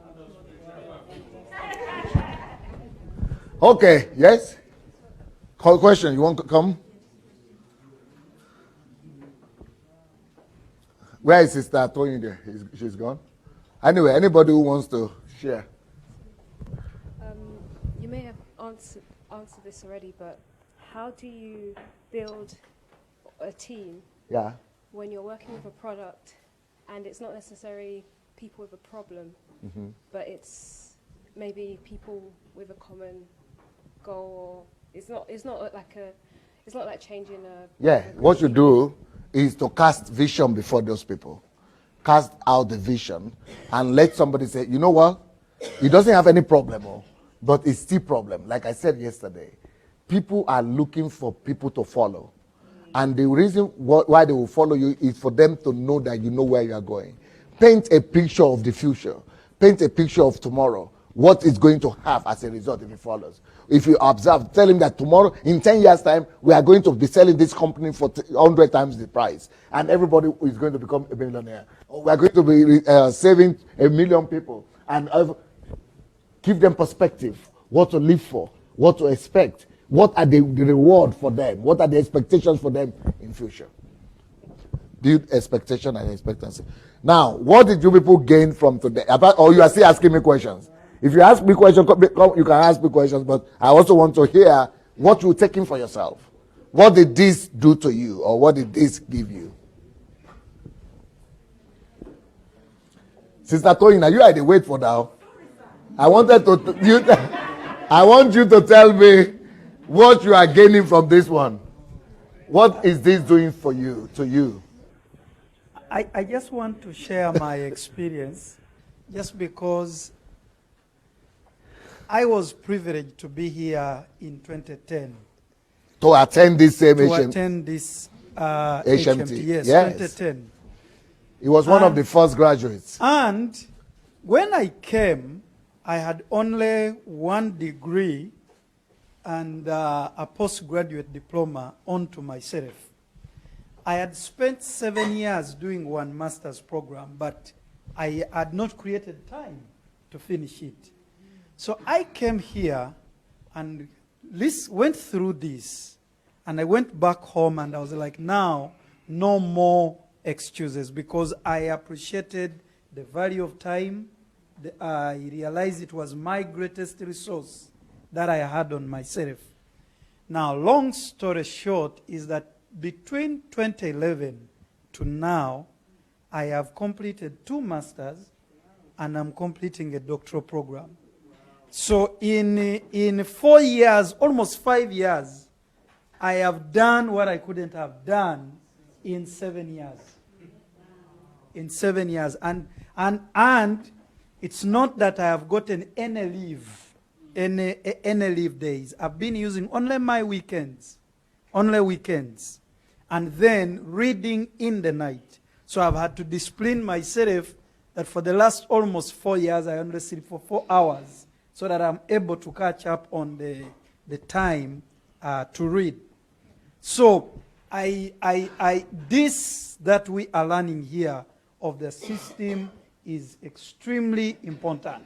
If we can value it, the level of productivity that you are going to realize in a very short time, you cannot believe it. Now let me just amuse you why this system is very important. My passion is in the area of governance.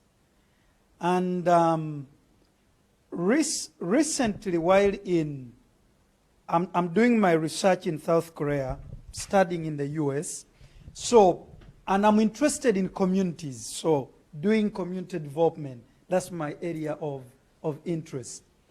Now, because I had my brother talking about spiritual mapping, but what I'm beginning to realize is that the moment you position yourself in your area of sonship, what we learned yesterday, certain doors that have been closed begin to open because now you are rightly positioned. Because you are rightly positioned. As I speak to you, why I even came here and I spent this period of time is because I have a new assignment that is directly into my area of interest. I have to go to town. I have assignments in town before I go for the evenings. You know.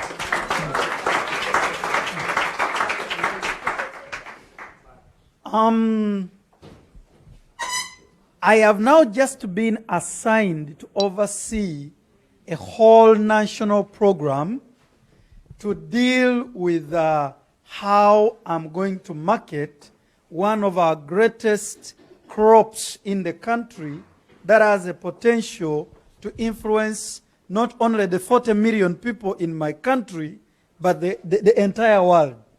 Because my country, we are the second largest producing country of bananas in the whole world. You can imagine, in the whole world.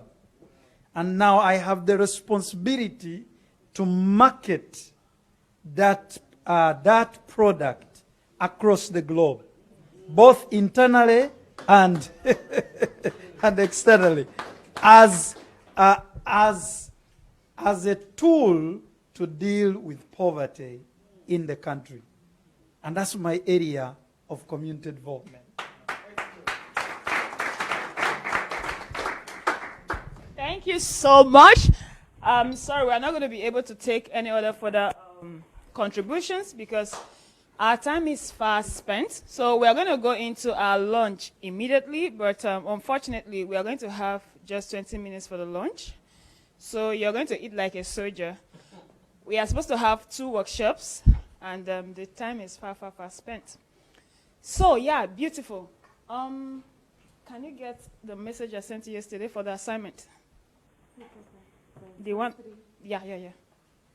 From your Skype. Then we are just going to read out that assignment. Then you go, just get my iPad. I think I have it there. So we are going to get the assignment down. Then we'll go to eat the lunch, and we should be back here seated by 4:30. So Pastor Bosse will be having us today.